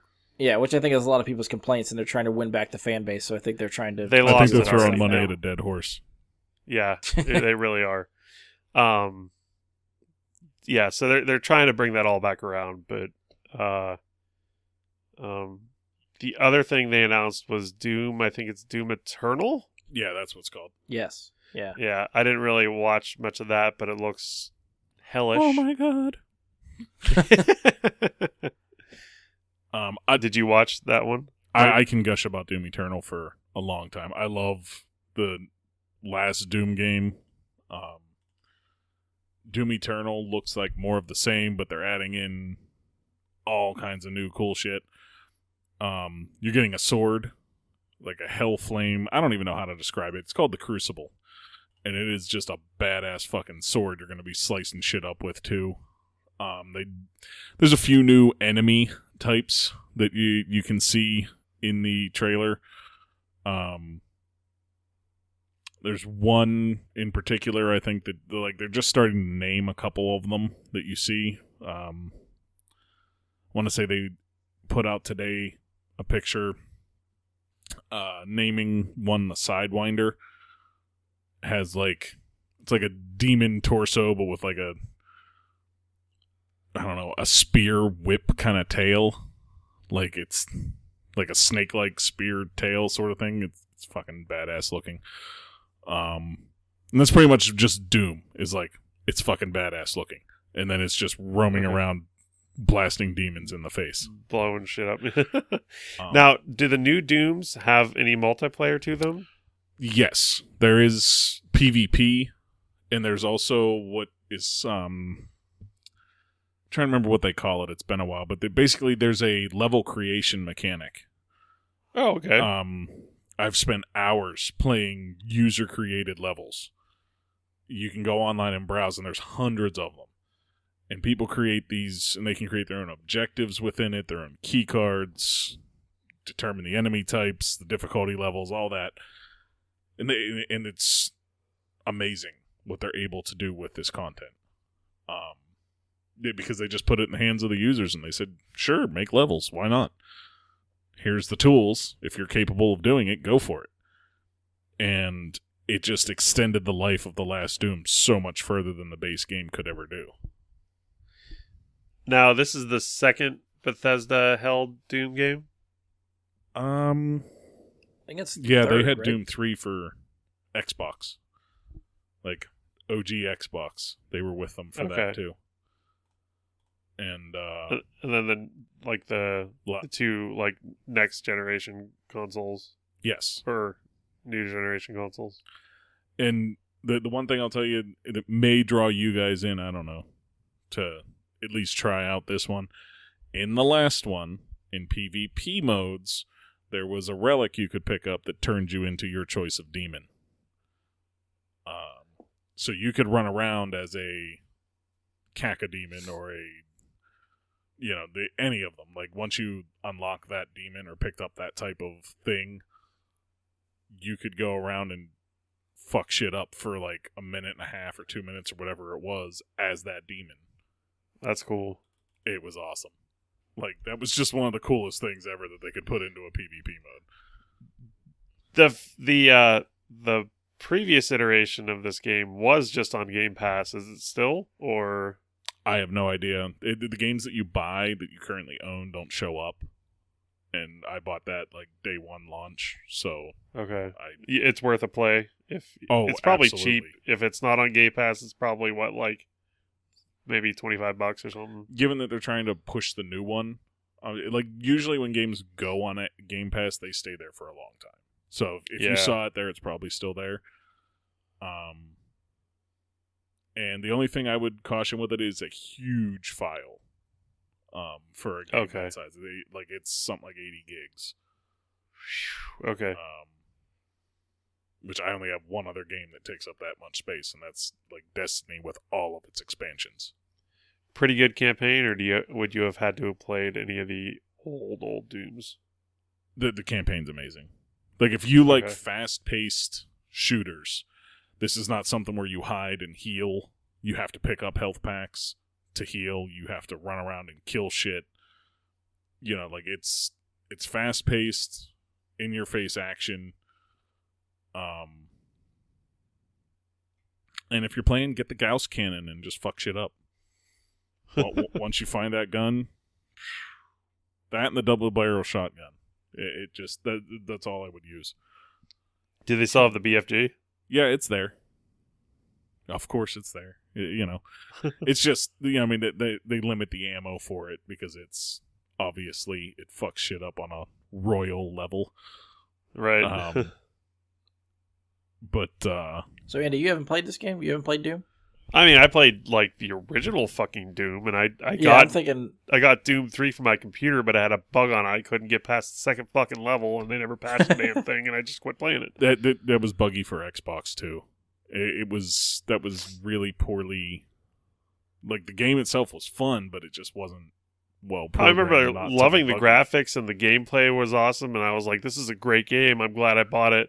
And then I never played it again because I got just so fucking pissed off about it. So yeah, and that was back when like downloading the updates wasn't as easy as just like opening a launcher and having it do it for you. You had to like go fucking find the shit from the website, download the right one, and then apply it yourself. And it's just like, fuck me, no more. Yep. And if you bought a disc, you were just fucked. Yeah. They didn't send shit through Xbox Live on the original Xbox to update games. You were just screwed. Oh no, you were just trade it in and buy the newest updated version of the disc, and you're gonna have to pay. Right. No. Yeah, it was a disappointment, but the last one that came out, yeah, absolutely play it. Do not miss that game. Okay. And that's why you haven't played, Andy. I have not, no.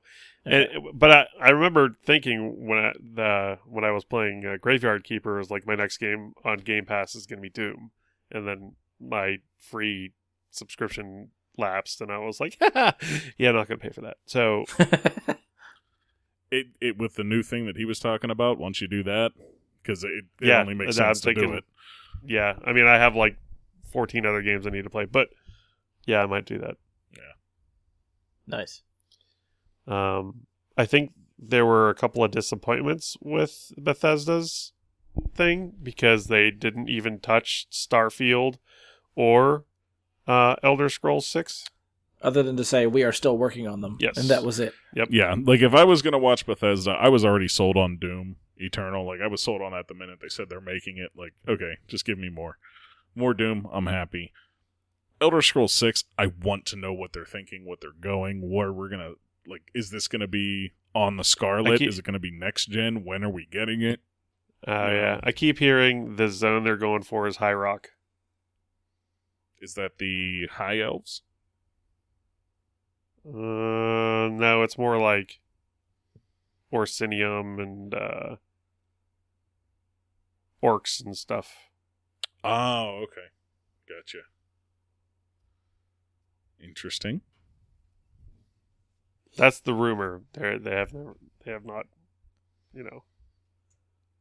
Well, confirmed that or anything. But I mean, it's Elder Scrolls. I'm gonna play it. Like, they hooked me with Oblivion. I played Morrowind a little bit, but I couldn't get really into it because of the loading times. But, Oblivion was such a great game. yeah, Oblivion hooked me. Skyrim was obviously just... Skyrim's really good. I still think I prefer Oblivion. Oh, I maybe definitely do. Just a tweaky high, a little bit better. I just like the inventory system to me was a little bit better, and the alchemy was a little bit better. But And the arena. For fuck's sake, the Gladiator arena. That was, like, so big to me.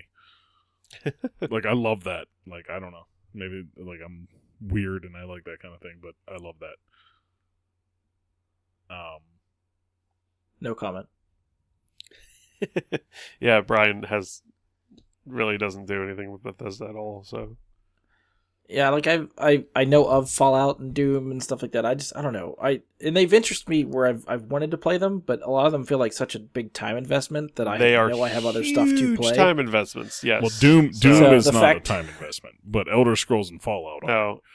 Yeah. Well, that's what I very mean. much Like so. Elder Scrolls and Fallout, I think interest me more than Doom.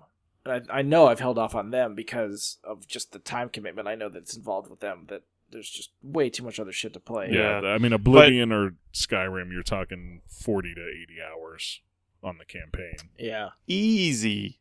That's Yeah. without any of the side shit. Right, that's what I mean. Like, that's just doing your campaign, leveling up, and then there's another few hundred hours of side quests and Yep. guilds and all that kind of shit to explore, which I didn't do as much of in Skyrim, but in Oblivion, Or I new did 100% classes, like- of everything, and I had like Yeah. 900 hours into the game. Yeah. Ugh. So, Yeah. I'm going to make an archer that can use this and this. And then the next time I'm going to use this guy that just used shield block. And yeah. Yeah, you could do all kinds of stuff. It's neat.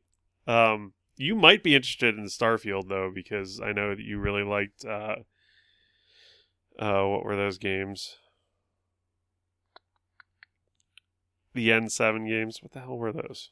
Mass Effect. Mass Effect games, yeah. Yes, So yes. you might be into that, And I remember that tease from last year that they had. And which wasn't much of a tease at all. right. It was But even just that, like the way they announcement, described then the way they nothing. described what their ambitions are for the game has intrigued me enough that I want to keep an eye on that and see where that goes. But I think Mike's right. At this point, I feel like if they're not giving you at least a trailer this year, it's got to be for next gen. Oh yeah, which I'm fine with. Just, you know, they baited us that little bit with that Elder Scrolls 6 the last time, and now it's like, and then nothing. You're just like, just give us something, some little tidbit, just a touch. Yeah, I'd like to hear more. So we'll see. I guess maybe next year we'll get it. I don't know. We'll see what happens. Yeah.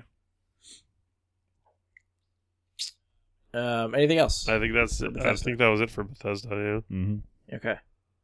We will move on to Ubisoft. Did you guys catch anything from Ubisoft? Anything on Ubisoft you want to talk about? Was Ubisoft the Watch Dogs? Yes. I watched that trailer.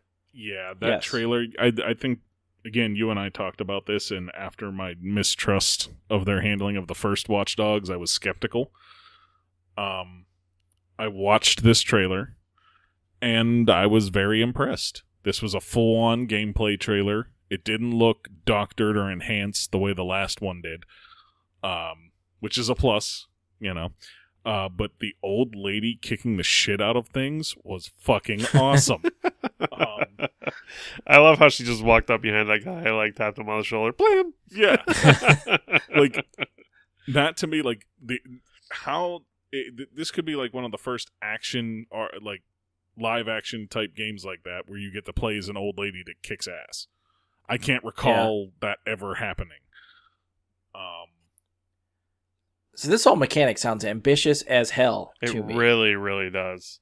They have multiple interviews that I've watched and them talking about this game. They keep saying you can literally play as anyone in this game world.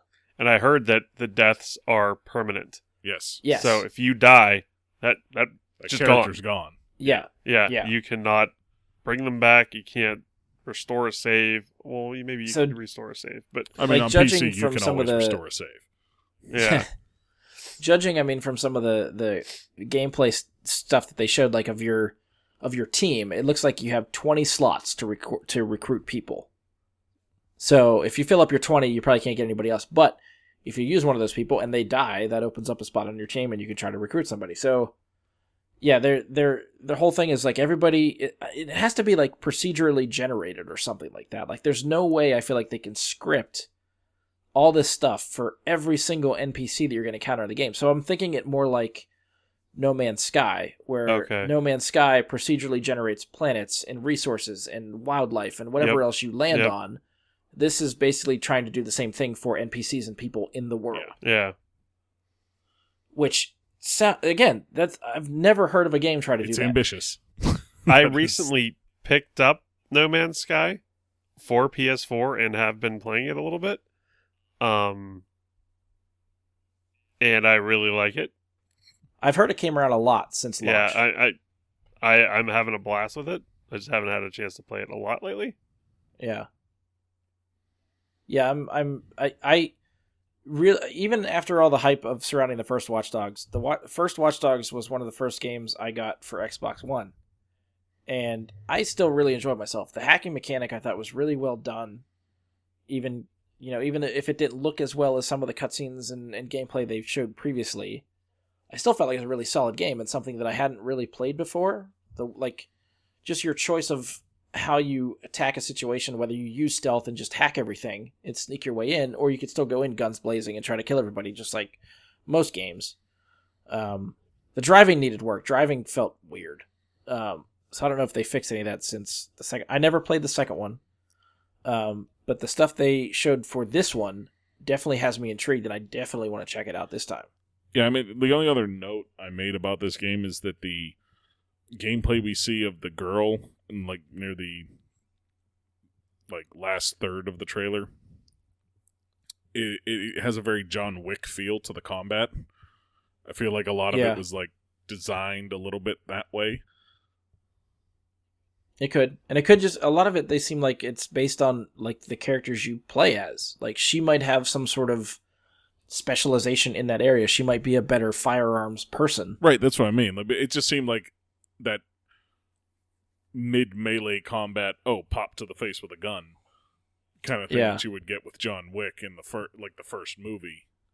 It seemed like a lot of that was coming through there, which I thought was awesome.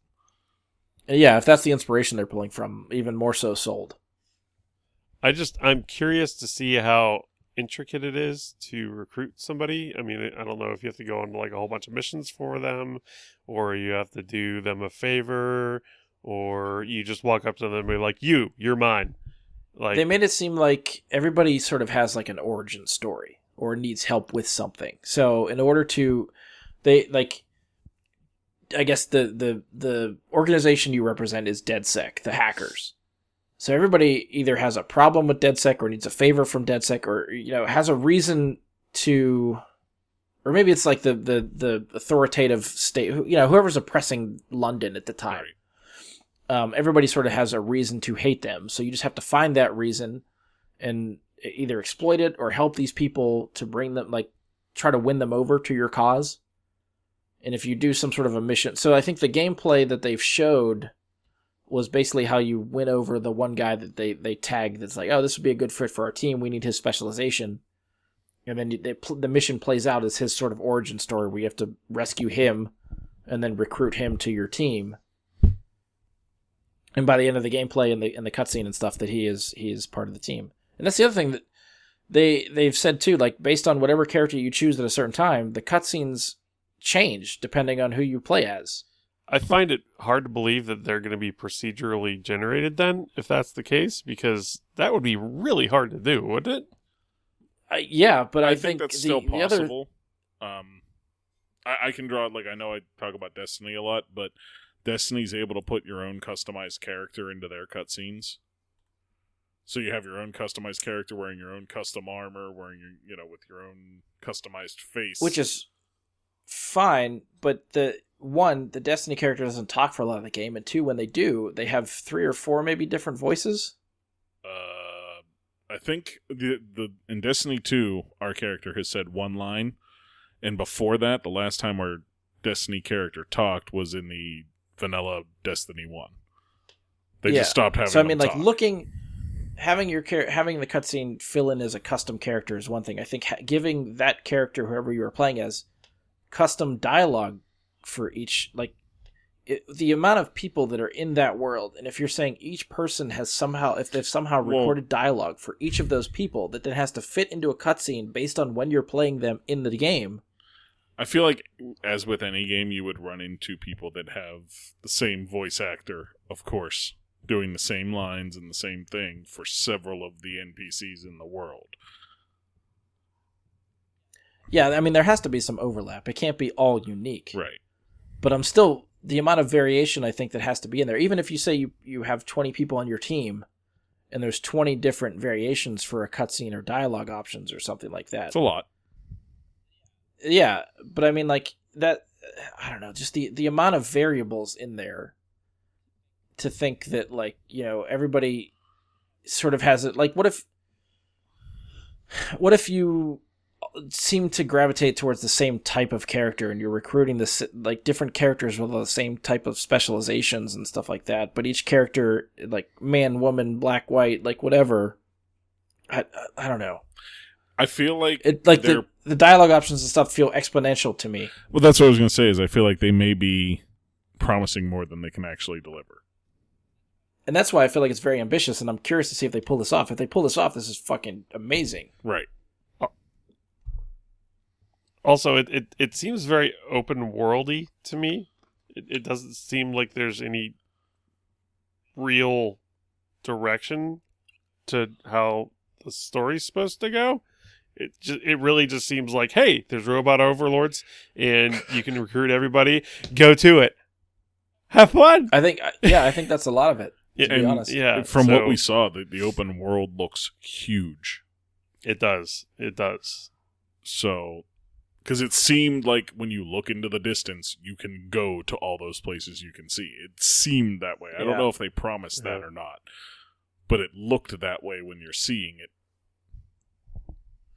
That's the thing. If the world is big, it's like, even if they tout it as like, oh, you know, Watch Dogs 2 is bigger than Watch Dogs 1, and now Watch Dogs Legion is bigger than Watch Dogs 2, but all these characters are sort of interactable or recruitable in this world. Like, I don't know how the game can handle all that. I feel like the map would have to be smaller so it can run all the different scenarios of all the people that you might be able to recruit. So are you guys familiar with Can You Pet the Dog? I'm familiar. You mean like the Twitter? The Twitter thing, yes. I am. Okay, so there's a Twitter user, is I think it's just called Can You Pet the Dog? ? And he plays all these games, and if there's a dog, he lets you know if there's an option to pet the dog in the game. And he'll also throw out weird things like you can nap with the dog, or like you like walk the dog or something like that. Right. The basic of it is like he'll play a game and be like, well, there's a dog and you cannot pet it. Or there is a dog and you can pet it. Like it's actually it's actually a pretty fun. I follow it. I think it's great. Every time they update it, I'm like, hey, you can pet the dog in this game, or oh, you can't pet the dog in this game. I think there was one time where they tried to pet the wolves in like Skyrim. Yeah. You cannot pet the wolves in Skyrim. You cannot pet the and it was just like a dead character laying on the ground. Yeah, you cannot pet the dog. Yeah. And he'll usually give you like a little, clip of him petting the dog or failing to do so. But there was a very specific one where he had a couple of posts about this game in particular because they had a very good option to pet the dog, and I think Watch Dogs 1, he said. Okay. And he was a little bit taken aback that there weren't even dogs to pet in this game. And the reason they did that is because of their whole you can play as any NPC. They didn't want people to think that you could play as the dog because you could play as every other entity in the game. Right. So we're not going to encounter any animals? I think that's what they're saying. Yes. Damn it! I want to play as that pigeon. Or maybe it's like anything that's any character that's interactable. You could call a dog a character, I guess. Okay. Right. It has a name. So any interactable like creature. So if you could pet the dog, people might want to be like, well, I'm interacting with it. Why isn't it an NPC that I could get a backstory from and recruit with a piece of meat and have it go attack this guy's genitals and all this?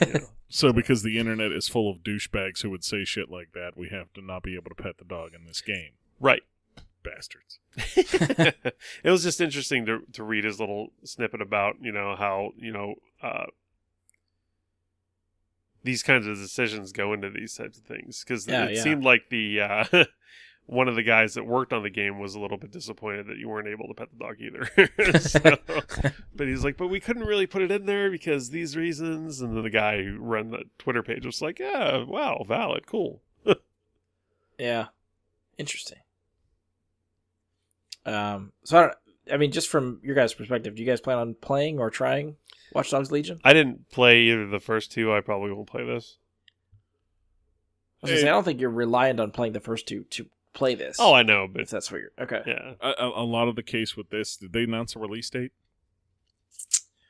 You know what? I forgot to check. I didn't write that down on my notes. I mean, anymore, I'm kind of a one game at a time kind of person, and I very often don't make it to that backlog of missed games.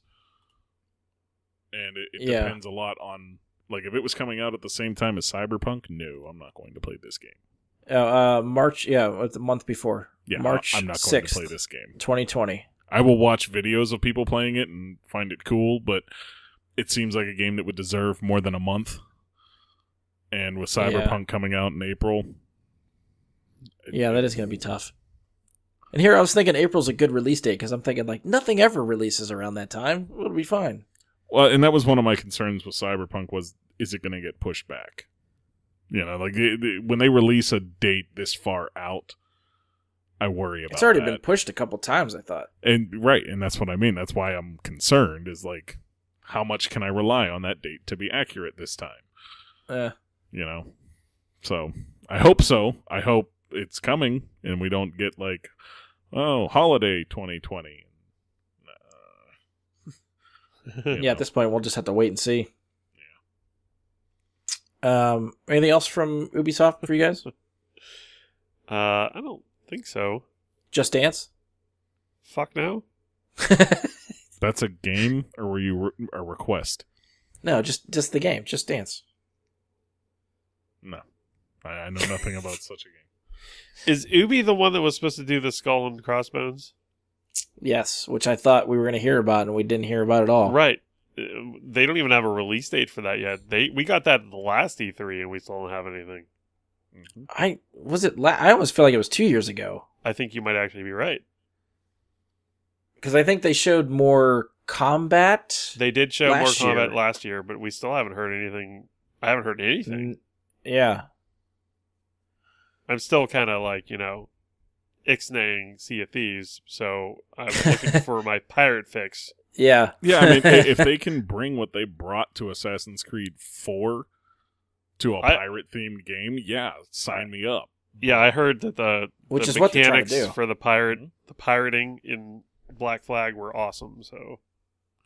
The fact that you're so into pirates and you haven't played that game is it's I've told him numerous times. Best possible thing somebody into pirates could ever play.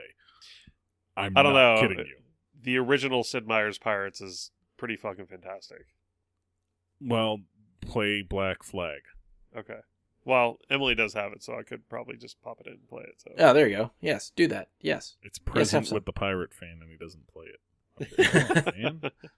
Well, I didn't want to jump into the middle of a Assassin's Creed series. You know what I mean? Because I haven't played any of the other ones. It's not important. The story in it is stupid as shit. The actual story of those games is worthless. I saw the movie. I mean, I get the gist. It's not worth it. The fun part is reliving all these historical events as like your past selves or whatever. That's the fun part. Yeah. Being the assassins. The modern day stuff is fucking stupid. The modern day, like the overarching story, fucking stupid. But playing as that character, as the pirate through that whole game, fucking incredible. Yeah. falls off steeply after that. But evidently it came back a lot recently. But I've heard Syndicate was good, which I got when it was free, but I haven't played it yet. same. I own it because it was free at one point. But I've heard really good things about Origins and Odyssey. yeah, they changed true, up yes. so much about those games. Like, it's more of an RPG now. Yep. So it's got my attention for that reason, but I just don't I have think the time to Odyssey sink is into it. a pretty good price right now. It's only like $20-something bucks. It's just time more than Yeah. like money on that. Yeah, I've one. heard people, especially like I know Romano still plays that game, and they put in a lot of time for that Odyssey. A lot of time. Even Origins. I think I remember Romano talking about how much time he put into Origins. Origins is a big fucking game too. Big game, yeah. Lots of DLC, a lot to do, a lot of side quests. Yep. Anything else from Ubisoft? I can't think of anything. I got a couple, but I'll wait and see if you guys touch on them. Nope. You're good. Does anybody play the Ghost Recon stuff? The Ghost Recon kind of interests me. Is that the I one that don't. John Bernthal was Yes. with his dog, Yes. Bam Bam? I like the dog. Yes. I didn't really pay much anything else. Yeah, Ghost Recon went open world with Wildlands, which is the last game they did, which is in like year 3 or something, I think. Yeah, I hopped back into that when they did the Predator expansion. Yeah. But I didn't like it that much. I enjoy playing it, but it's one of those games where I would enjoy it so much more with a squad of 3 other friends and me, because it's built for that co-op experience to play it. But I can't get enough people to play with to get my fill of it. So I've jumped in a couple times by myself with AI squad mates, and it's not the same. That's all I ever did. I never had people to play with when I was playing. Yeah. Well, if you decide to get into it again, you and I might have to hook up and try to play through a little bit. But I know I think that they're obviously, like Andy said, Bernthal's going to be in the next game. He's playing the villain, which I guess is like a fallen ghost. Like him and his army used to be ghosts, and now they're the bad guys. And I think, if I remember correctly, they added DLC to Ghost Recon Wildlands where you play with his character before he turns. Oh, that's cool. Lead into the So next game. Bernthal's in that game. You take a mission that I think hints at his eventual turn, but he is a ghost and part of your team for that mission, and then the next game he's going to be the bad guy. I haven't played that because, again, I haven't touched it in a while with people to play with, so I would be interested to try that. They keep hyping like this, like Breakpoint, which is the next one, is going to be a little bit different than Wildlands, but it looks and feels like the same thing to me. There might be more emphasis on like surviving elements of like maybe different ways to fix your wounds, and you might be. Is this a survival game? They were hyping survival elements, but it still feels like a Ghost Recon game to me. Well, what? Okay, define a Ghost Recon game. It's not. It's obviously not. It's not Battlefield. Right. It's a tactical team play. Is it play. more like Rainbow Six? Like it's third-person shooter. So like the Division would be closer than Rainbow Yeah, Six. Okay, that's true. Yeah. Okay, good. Yeah. I just needed a little bit of. But instead of like the urban environments of the Division, you're out in the wilderness for right. Ghost Recon. Okay. So I don't know. It's again. I feel like they probably had a hit with Wildlands, so they did something similar with Breakpoint. So I don't really know how they're differentiating between the two. So I guess we'll see what happens. I'm curious, but not enough to try it right now. Yeah, I mean, for me, like I've always said, like third-person shooters are not always my jam. So I tend to not get into them. Third-person shooter I was going to talk about was The Division, which the only thing they talked about for Division 2 was where they're taking the next episodes of their DLC, which are all free. The first episode, I guess, expands out of Washington, D.C., and you are going to the National Zoo for a mission. Episode 2 takes you to the Pentagon, which releases in the fall and adds a new raid. Which I've tried to watch a little bit of the first raid, because I don't know if I'll ever play it, but it's like an 8-person mission. Yes. Which sounds interesting, but I feel like just trying to get 8 people to do it is going to be insane. From everything I understand, honestly, on console, it's not like because of the precision necessary in the raid, and Yeah. aiming with a controller being so much more difficult than aiming with a keyboard and mouse. It's a little bit hectic and overly difficult for console Yeah, okay. players. I watched a video of the people completing the raid, and I looked at it and said, I never have to do that because that looks boring to me. It didn't look like my kind of thing. Well, it's their first attempt at a raid, so I think because they didn't really have, they had bigger missions in the first division, but not like a raid. Yeah, no, they didn't have like a full-on raid of any kind. Right. So I feel I'm sort of giving them the benefit of the doubt and let them sort of like iron it out and figure it out as they go. Which, you know, maybe another raid or two after this, they might actually nail something down.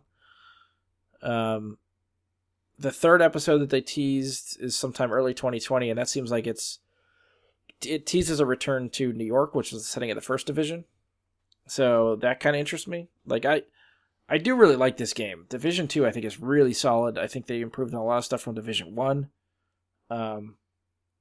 There is a lot of, I feel like, endgame content to do when you play through the story and finish it. I think they learned from Division 1, and there's enough to keep you occupied when you get to the end, to keep you wanting to play, keep going.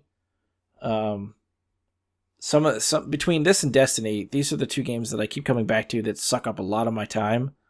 And lately I've just felt like I needed a break because they're just too much right now. So I eventually plan to come back to them, but for now I'm like, okay, I like you, but I need to take a break. So I'm looking forward to these other episodes. I don't know how soon I'll get to them.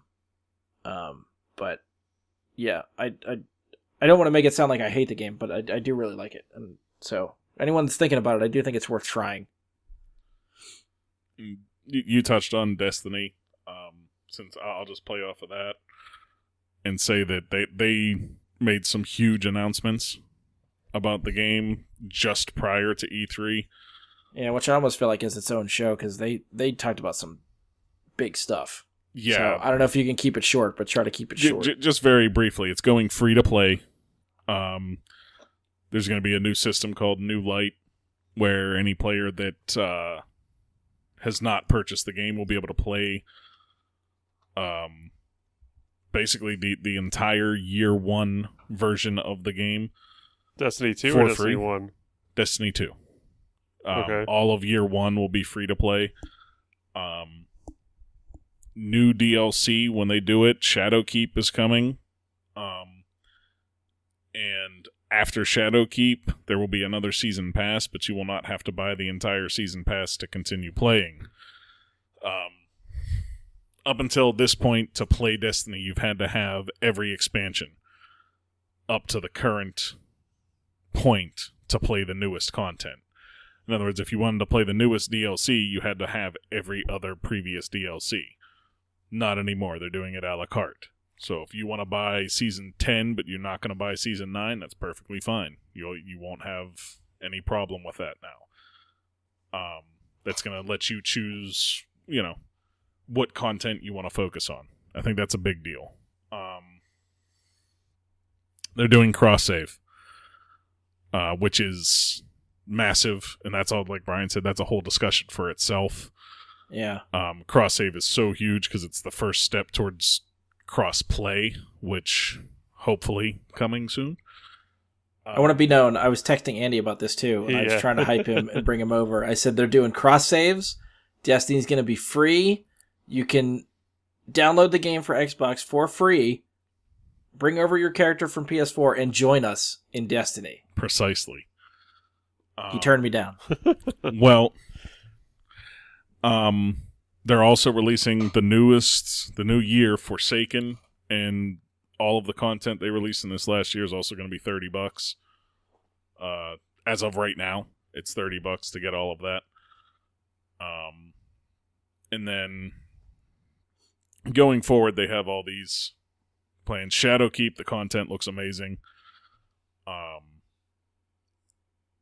But in general, getting away from Activision seems like it was a huge step in the right direction for them. And, this is the first time that Luke Smith has actually come out and had a long conversation with people about this game. like ever. And for the first time, now that they're free of Activision, he's saying this is an MMO, this is an RPG, and this is an action shooter. This is what this game is going to be. I'm allowed to say this now because this is not owned by Activision anymore. And it's the first time in a long time I've heard what Bungie has to say about the future of Destiny and felt really good about it. I think they talked about, too, going deeper into RPG elements for the game going forward. Yeah. So I don't know what that means, but I'm curious to see how deep they want to go. Yeah, I mean, I don't know if we're going to get the complete picture of that come September, since they've only been free of Activision for X amount of time. I don't think they've had the chance to fully implement that yet. Right. But we might. Who knows? I hope so. We're definitely getting a lot more of that kind of stuff with Shadowkeep. And that could be something to revisit whenever that comes out in the fall. See if we can convince Andy to finally jump on board. I was honestly all but done with Destiny for a while. Like, I had put it down for a long time, and I considered I considered just being done. I watched that, and I was instantly back on that same day. Like, holy shit, I have to be playing this again. Like, this actually looks great now. So, at the very least, take out 10 minutes of your time, Andy, and watch the Vi doc about it. They made a whole big documentary about what they're doing to make it better. I don't know. They really kind of lost me. Just give it a chance. With what they're doing now that they're free of Activision, give it a chance. I don't know.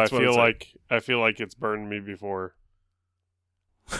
I can completely understand that. I'm just saying, give the Vidoc a chance. You don't necessarily have to give the game a chance. It's a 10-minute, video to watch. It would be great if you played. It's his last little pitch. Yeah. Please play with me. Yeah. But yeah, like I when is the cross save happening? September. Okay. A lot of the big changes are happening when Shadowkeep comes out, which is September. No more console exclusives, no more anything. Cross save, choose the account you want for it. All that fun stuff. Seems like they're just free of a lot of the chains that Activision had on them. Which is what we were hoping for. So I still question where they're going to get money from. I feel like they're going to start Google. That was they partnered with Google for the Stadia for the launch of that, and that was a big part of their funding. To sustain this game for as long as they want to make this happen, they have to be charging the players at some point. So I don't know if that means right. But I'm thinking under Activision you would pay $40 or something, maybe $50. I can't remember what it was for the annual pass for the year, which includes 3 seasons worth of content. Well, last year it was $40 for Forsaken, and then another $30 for the annual pass. Okay, so $70 for 3 seasons worth of content. 4. I guess maybe 4 if you can count Forsaken. Yeah. So what I'm curious to see is how much is individual seasons going to cost. If a season is 2 months, 3 months, and you start charging them $30 a pop. I don't think it's going to be that. I think they said Shadowkeep, being the big DLC, is $35. We have that price point already. And if you buy Shadowkeep, you can already pre-order it. So Shadowkeep plus the full annual pass, I think, is $70. So that's still another year for the same price then. Yeah, but that's the same thing. Like, it's all the deluxe content too. So the exclusives that you get for the digital deluxe edition, whatever. Okay. So pricing still scares me, and how much they might be trying to charge for content going forward, because Activision might not have had the best model, but they were still generating money for Bungie. If Bungie is on their own now and have to now self-publish also, I don't know. I don't know. The income stream for them, I feel like, is going to make microtransact and make more. I don't know what word I'm looking for, but going to try to push the player for more money. somewhere down the line. As long as they're not pay to win, I'm okay with that. If it's just like paying, which it won't be. I think it'll be like just content drops. Yeah, paying for cosmetic type stuff or new ships or like sparrows or something like that. That's fine. What they turned that's cool. it into. Yeah, and that's fine. You know, as long as it's not like putting a player who just started the game having the same gear score that you do, that I would have issues with. They said the new light thing that'll be the free-to-play startup to catch up your friends. It'll start you whenever you get it. They didn't give a definitive answer on it because they said they weren't sure, but as of right now, they think they're going to have it start you at the level that you can attain now. Like, as of right now, you can get to 750, and they said that that's where they're thinking of starting it. So if you get Shadowkeep, or if you don't get Shadowkeep, rather, and you're, say, 3 months behind, whatever level they make Shadowkeep take you up to, you'll still be that 750 behind. You know, you'll still be a good bit behind. Okay. It's basically, they're designing it so that new people can hop in and catch up right to play with what their friends are playing.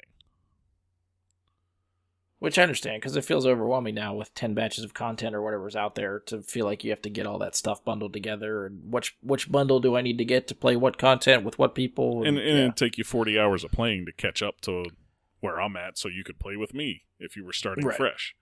Yeah. And nobody wants that. So, and like I said, this season they turned the Eververse into, instead of just earning cosmetics like you would before, now it's pretty much just pay for them. Okay. The silver transactions or whatever. Yeah. Like now the engrams you get that you take to Eververse give you all old stuff. All the new stuff you have to pay directly for with silver. Yeah, which that kind of bugs me because I actually like earning some of that stuff. So when you go to the next season, do the engrams then give you the stuff that you couldn't? We don't know yet. This is first time. Okay. Yeah, this has only been like 2 weeks since they made this change. You know, I really enjoyed playing Destiny 2, and it was only when I tried doing, I can't remember what the hell they were, but it was like a hard mode. Nightfall? Raid? No, it wasn't a raid. It was like a strike or something? No, it was going into the Osiris thing where the garden thing where it would give you the different blocks of stuff. It was the Osiris one, and there was like Infinite Forest. The Infinite Forest, yeah. And you'd go in there, and it was like a really hard mode for it. And I was like, oh, I'm like way above what the suggested light level for this is, and went in there and got absolutely fucking curb stomped, and I put it down and never played it again. Sounds like somebody ignored the modifiers. I'm just fucking I think there's still instances of that, Andy, because there's a couple times I've flipped out on certain things too where I felt like I should be stopping people and that doesn't happen. That's the one thing that really gets me about Destiny is no matter how many times I can go to a different, what do they call it, patrol, and there's a dreg. That dreg is always the same difficulty every fucking time. No matter what level I am, he's always the same difficulty. Well, it does have an interactive he's delta. He's never, ever super easy. And he's never, ever super hard. Right. And sometimes I just want to log on and curb stomp the shit out of some stuff. Say, hey, look, I got like the best fucking light level I can get. I want to just go over and just mop the floor with this whole fallen horde. If you do, and you cannot do that. You absolutely can. Did they change it? Well, it's all about your build and how you go about your build. But yeah, there's exotics in the game that make it so that, you throw Nova Bomb and then 40 seconds later you have a Nova Bomb again. And, it's very much there if you want it. If you want it like you sound like you want it, it's there. You just kind of gotta dick around with your build a little bit until you're capable of doing it. Okay. It's kind of like you go into Diablo. You're not going to go into Diablo and not, customize your build enough to be able to kick the shit out of everything. right away. You got to earn it. You got to work up to it and get the stuff to do it. Andy, I think this means if you come to Xbox, you have found yourself a Sherpa. I have helped more than 150 people through their first raid on Xbox. So that's just Destiny 2. Just saying. I have stats on that. That's true. That's true. All right, so I want to bring us back around because I feel like we're getting very long as it is. We got two other people to talk about here. One thing I want to add real quick. At Ubisoft's thing, when they were talking about Division, and I knew this was in the works, but they were making a Division movie, which has already had Jake Gyllenhaal and Jessica Chastain attached to it. This time they confirmed a director, who is David Leitch, who also directed Deadpool 2, Atomic Blonde, is doing the upcoming Hobbs and Shaw, and co-directed the first John Wick. So he is directing this movie, and they confirmed it is coming to Netflix. I am more interested in this movie than I am in the game. They didn't give a release date or anything like that, other than they are working on it and it's coming, and that's where it's going to end up is Netflix. But so I'm excited to see how this plays out. I do want to see that. Oh yeah, that sounds awesome. All right, two more to go. Square Enix. What would we like? There's really one thing at Square Enix that I want to talk about, and you guys know exactly what that is. Go for it. So they teased us, I think 2 years ago. We got a teaser trailer for Square Enix making an Avengers game. The teaser trailer, all that showed was just various weapons and like an Iron Man glove and stuff. So you knew it was Avengers related. You knew they were working on it. No idea what the game was. So we finally got a trailer for this game. To me, it's a little bit difficult to tell what's a scripted cutscene cinematic thing and what is gameplay. I think there are glimpses of gameplay in this trailer. It pops over the shoulder a couple of times, and it looks like gameplay for sure. It's difficult to tell. Yeah, there's no like visible HUD, so you can't tell when it's in and out of gameplay and stuff like that. They did talk about some of the details of the game. It will be a 4-player. It can be a 4-player online co-op game, or you can play it singly by yourself. They at least debuted the first 5 Avengers, which, although if you watch the trailer, it seems like Cap dies, so maybe there's only 4. I don't know. They've talked about adding other characters later on when they were at the briefing. As soon as they showed the 5 Avengers, everyone started shouting, "Where the hell's Hawkeye?" Yeah. And they said that Hawkeye is coming. Well, they didn't explicitly say Hawkeye is coming. They said, "We hear you." And, there will be news later or something like that. So basically, Hawkeye is going to be DLC. That's coming. They stressed there will be no loot boxes or pay-to-win scenarios, which seems to be a staple that everybody just wants to say now. They mentioned that they are partnering with Sony to have some exclusive content for the PS4 version of the game, which I have a conspiracy theory about that we can talk about. And I mean, the main takeaway is this is an original story for these characters. This is not connected to the MCU, which is why these characters look nothing like the MCU characters. Nothing at all. So it's well, maybe the Hulk when he's green, but yeah, I don't know where this falls. I don't know if they couldn't somehow use the MCU likenesses, so they decided to craft their own story and go a different direction, or they wanted to do that from the start, and that's why they don't look like we are expecting them to. There's been rumors around for a while that they were going to do the MGU and have the Marvel Gaming Universe that's its own thing, separate, I've heard that as entity well, yeah. from the cinematic universe, and that Spider-Man for PS4 was the kickoff to that. And that was going to be another question, is that do we think the Spider-Man PS4 game will be connected to this game in some way? I really hope so, because if it is, that's awesome. I'll bet you Spider-Man will be a playable character for sure. That's the thing, is we're thinking PS4 that's my conspiracy theory. Spider-Man. Right. Is that PS4 exclusive content and Sony owns Spider-Man. Well, the rights. Marvel Spider-Man is only for PS4, so that's going to be, you want to play Spider-Man, you got to come to PS4. Yeah.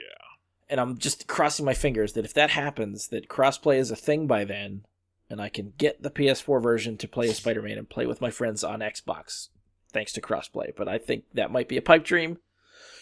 But I feel like Spider-Man is a big thing to put as a console exclusive. Like, that is a very popular character, and I don't know. It makes sense from a business standpoint for considering what Sony owns. Yeah, to be given able that to do Sony that. owns it. But I don't know who has the final say there. If this is a Marvel game, like a Marvel is licensing the property to other studios to use them and stuff like that. I don't know if Marvel has the final say where Spider-Man ends up, or if Sony completely owns that video game right to that character and they dictate where he shows up. I mean, personally, I'm good on Spider-Man. Like, if he's there on PS4 and it's the only place that my friends are going to play, then I would go to PS4. But if my friends are on Xbox, that's where I'll be playing, because I've played the Spider-Man for, a whole 30, 40-hour campaign on that game. And it was already. so fucking cool that I need more Spider-Man. See, I'm a variety kind of guy. I've had my fill of Spider-Man for a while. Give me some Thor flying around. Give me some, other characters to have that much fun with. And I'll be cool. But I know you're more into Spider-Man than I am, so I guess I fucking bought the PS4 for Spider-Man. you So, bought the yes. you bought the Spider-Man PS4. Yes, Spider-Man. all of that. All of that. Yeah, I even just the 4 or 5 characters they showed, I think looked really awesome. Just seeing, like, I wanted Anthem because it made me feel like flying an Iron Man suit. And in this, from what the little gameplay you see is, you fly as Iron Man. So I am sold. I do not need Anthem. I'm glad I didn't purchase Anthem because it seems to be a shithole. It really does. But Good yeah, this call. game could definitely satisfy my Iron Man flying itch that I need to have. Did you see the release from PlayStation? No. Oh my goodness. So you need a Iron Man flying itch to scratch? They have the PSVR Iron Man. Where No, I they did see are that. going Yes, to yeah, have yeah. the virtual I did. reality where you are Iron Man.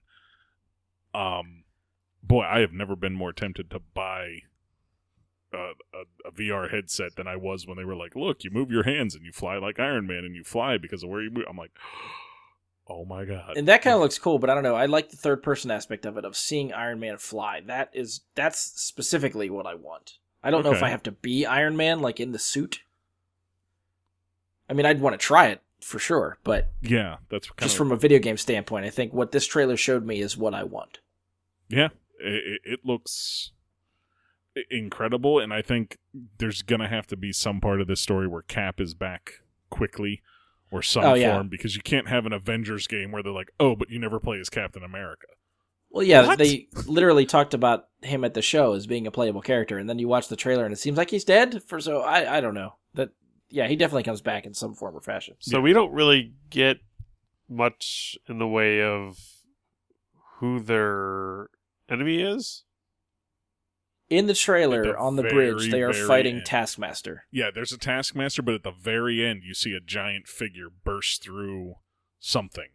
I tried Which to looks freeze frame it. purple, and the only guess is Galactus. Yeah, I tried to freeze frame it, and you can't get a good enough look at what the hell it actually is to be sure. But given the size, Galactus is probably the best bet. You also see Abomination in there as an enemy. Oh, that's right. Yes, yeah. But yeah, given the size, I would say Galactus is a good bet there. But there's other possibilities. It's not like Fin Fang Foom isn't huge. It's not like what the hell was the name of the one I was forgetting? Fuck it, it doesn't matter. My guess would be Galactus is the big bad here, but So, we'll see. did you guys actually just watch the trailer, like the main trailer? You didn't. I think there was like a couple other quick little videos that they sort of showed during the event. Did you watch any of the other ones? No. I watched one other one, but it didn't really tell me a whole lot. So the trailer like the main trailer everybody sees, there's the long-haired Tony Stark talking to Bruce Banner about, like, are the Avengers a threat? There's another snippet of a video that shows that event takes place 5 years after the beginning of what the trailer is, that big event where people die and Cap goes down and stuff like that. And their conversation, they refer to Terrigen crystals. So, in humans. So, and you see the crystal in the cutscene. Yeah. Like, it seems like the crystal explodes, and, like, in my mind, Terrigen is released over the city of San Francisco, which could be some sort of inhuman threat, or Inhuman rebirth or something Inhuman could be tied to this story. That could be how we get Black Bolt as a playable character. It could be. Oh, yeah, man. if he's in there. That would be awesome. Medusa would be cool and there's too. another snippet of a trailer too that shows their version of Hank Pym. I want to whip people with my hair. I whip my hair back and forth. I whip my hair back. So yeah, we get a taste of Hank Pym also. So we'll see. I'm curious to see what other like DLC characters they add. Obviously Hawkeye. I think there's a lot of people from the roster. I'm curious if we'll get any Fantastic Four or X-Men characters, or if it's just going to be. I think they're going to keep this one at least to the Avengers, because if they release a game similar to this with the X-Men itself, that's enough of a selling point. They don't need to have the X-Men as part of the Avengers game or vice versa. Well, plus you're getting a lot of X-Men characters in Ultimate Alliance. Yeah. I'm sorry. Not to sell you more on that. Because well, no, I don't need you and I sold on Ultimate Alliance 3. I need sold on buying a fucking Nintendo Switch to play it. But no, in Ultimate Alliance, they do it because they go for that crazy amalgamation of characters. Right. Whereas here, I don't feel like it would fit the story to have the X-Men join them. I'm not saying like the entire X-Men, but I could see like Wolverine or somebody being part of the team. Maybe turning up. Like Wolverine and Beast were really the ones that had the biggest presence with the Avengers through the years. Yeah. So I could see them, but I'd rather see like more just straight up Avengers like Vision or Scarlet Witch or Quicksilver like get their time, as opposed to throwing in big name X-Men like, oh look, Cyclops and Storm joined the roster because they're more popular than Vision and Scarlet Witch, although now they're probably not. Right.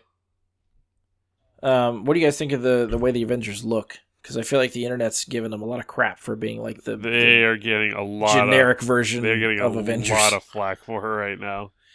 I mean, I think if the MCU hadn't lasted as long as it did, and this is the way we're used to seeing these characters, it's hard to forget those and look at these with like a new set of eyes, you know? Especially like, because what Endgame just came out. That's not Cap. That doesn't sound like Cap. What the fuck is that? I feel like the Ultimate Alliance, the first two games and their cutscenes did a better job representing the characters. Yeah, I think the first Ultimate Alliance has some of the best cutscenes in any Marvel game, hands down. Second one struggles for me. I just mean the look of the characters. Good. I'm not talking about the. I'm just sorry. We're just talking about how they look, the appearance of the characters. I feel like they nailed that in those games, and here, I feel like the only one I have a problem with is Cap. Cap just looks like he's wearing hockey pads. Yeah, he looks a little thick. What is that about? Yeah. That's what I mean. That's why I feel like it's just like padding. Like makes him look like he's like Rob Liefeld drew it, putting on some weight or something. I don't know. So I'm hoping if it's similar to the Spider-Man game, is that they will have alternate costumes to wear, and maybe they will actually get like an MCU costume version of these people. Maybe not like Cap's face might not change, but at least if you give me the MCU Captain America costumes, I think that'll go a long way to sell me at this game.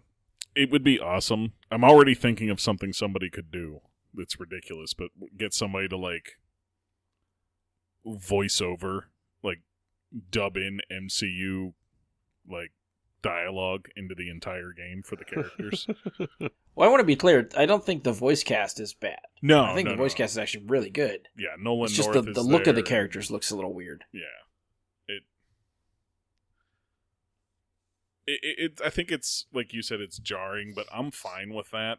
Like, they have time to polish it. Like, what was the date? Yeah, they have another year. It's May 15th or something, 2020. Yeah, they have a lot of time to polish this up.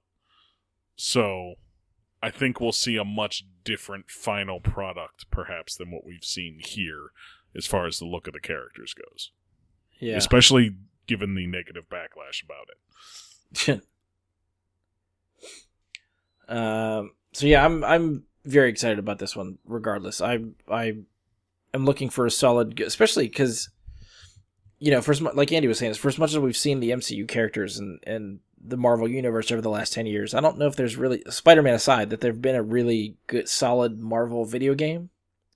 So I am looking forward to playing at least some of the Marvel characters. And they seem to stress that you can level up and somehow there's experience gained and how you can make each character unique based on playstyle and what you decide to level up and stuff. So I'm curious to see how all that factors in and what that's like.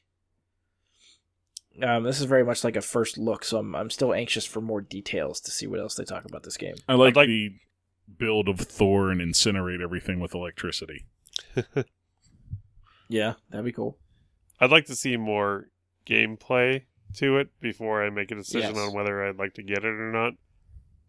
Yeah, I agree. Was there anything else for Square Enix? Because that was really the only thing I talked about. I know they did some Final Fantasy news. Yeah, Final Fantasy VII Remake finally got a date.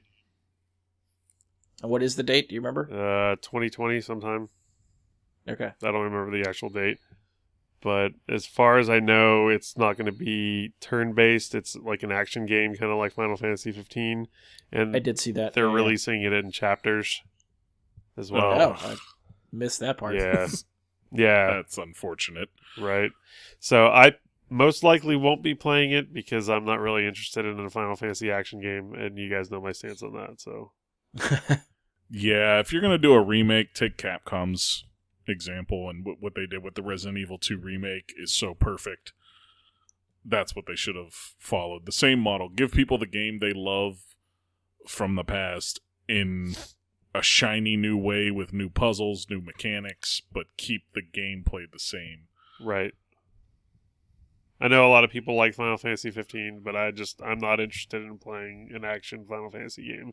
Keep it in Kingdom Hearts and keep it in, I think they have a Final Fantasy Type 0 or something that's action oriented, but just like give me back the turn-based stuff.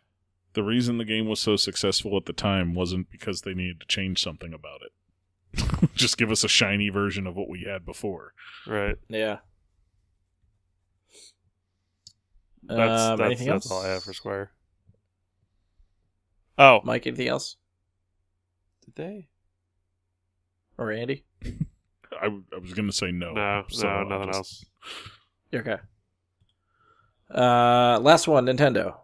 Did you guys catch anything from Nintendo that caught your eye? The only thing I caught from Nintendo that caught my eye was that in Luigi's Mansion 3, yeah, there is now a character called Gooigi. Yeah, he like poops him out or something. Yeah, he's like this green goo version of Luigi, and his name is Slimer. Gooigi. Yeah, like Gooigi, I think. Gooigi. Which is like their excuse to have. Which I get the mechanic. It's a really stupid thing to do, but I get that they want to have like 2-player co-op. So if you are playing the game on a Switch, you can hand the controller to somebody else, and there are puzzles and certain things to do with a second player.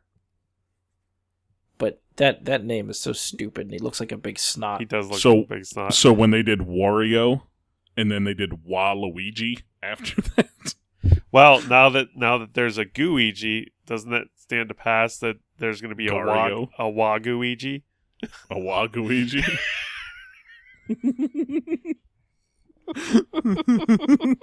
I can't even know. I can't know.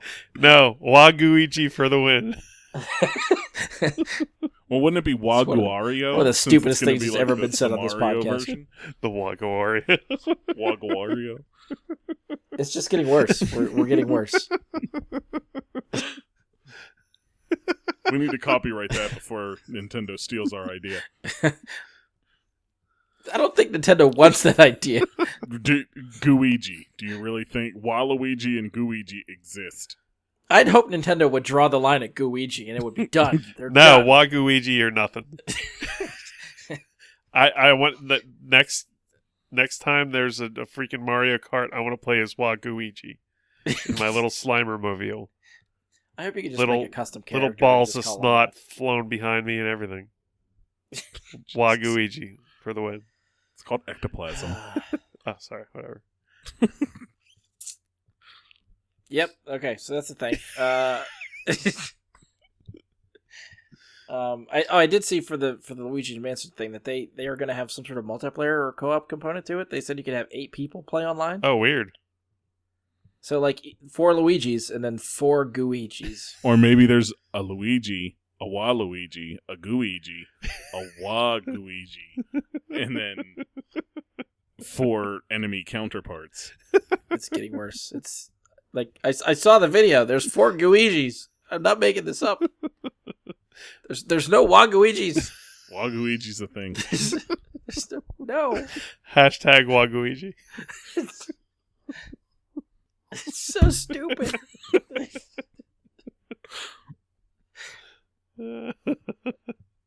You can tell it's late. You can tell we've been doing this for 3 hours now. Because shit like this is funny. This would be funny whenever. I'm sorry.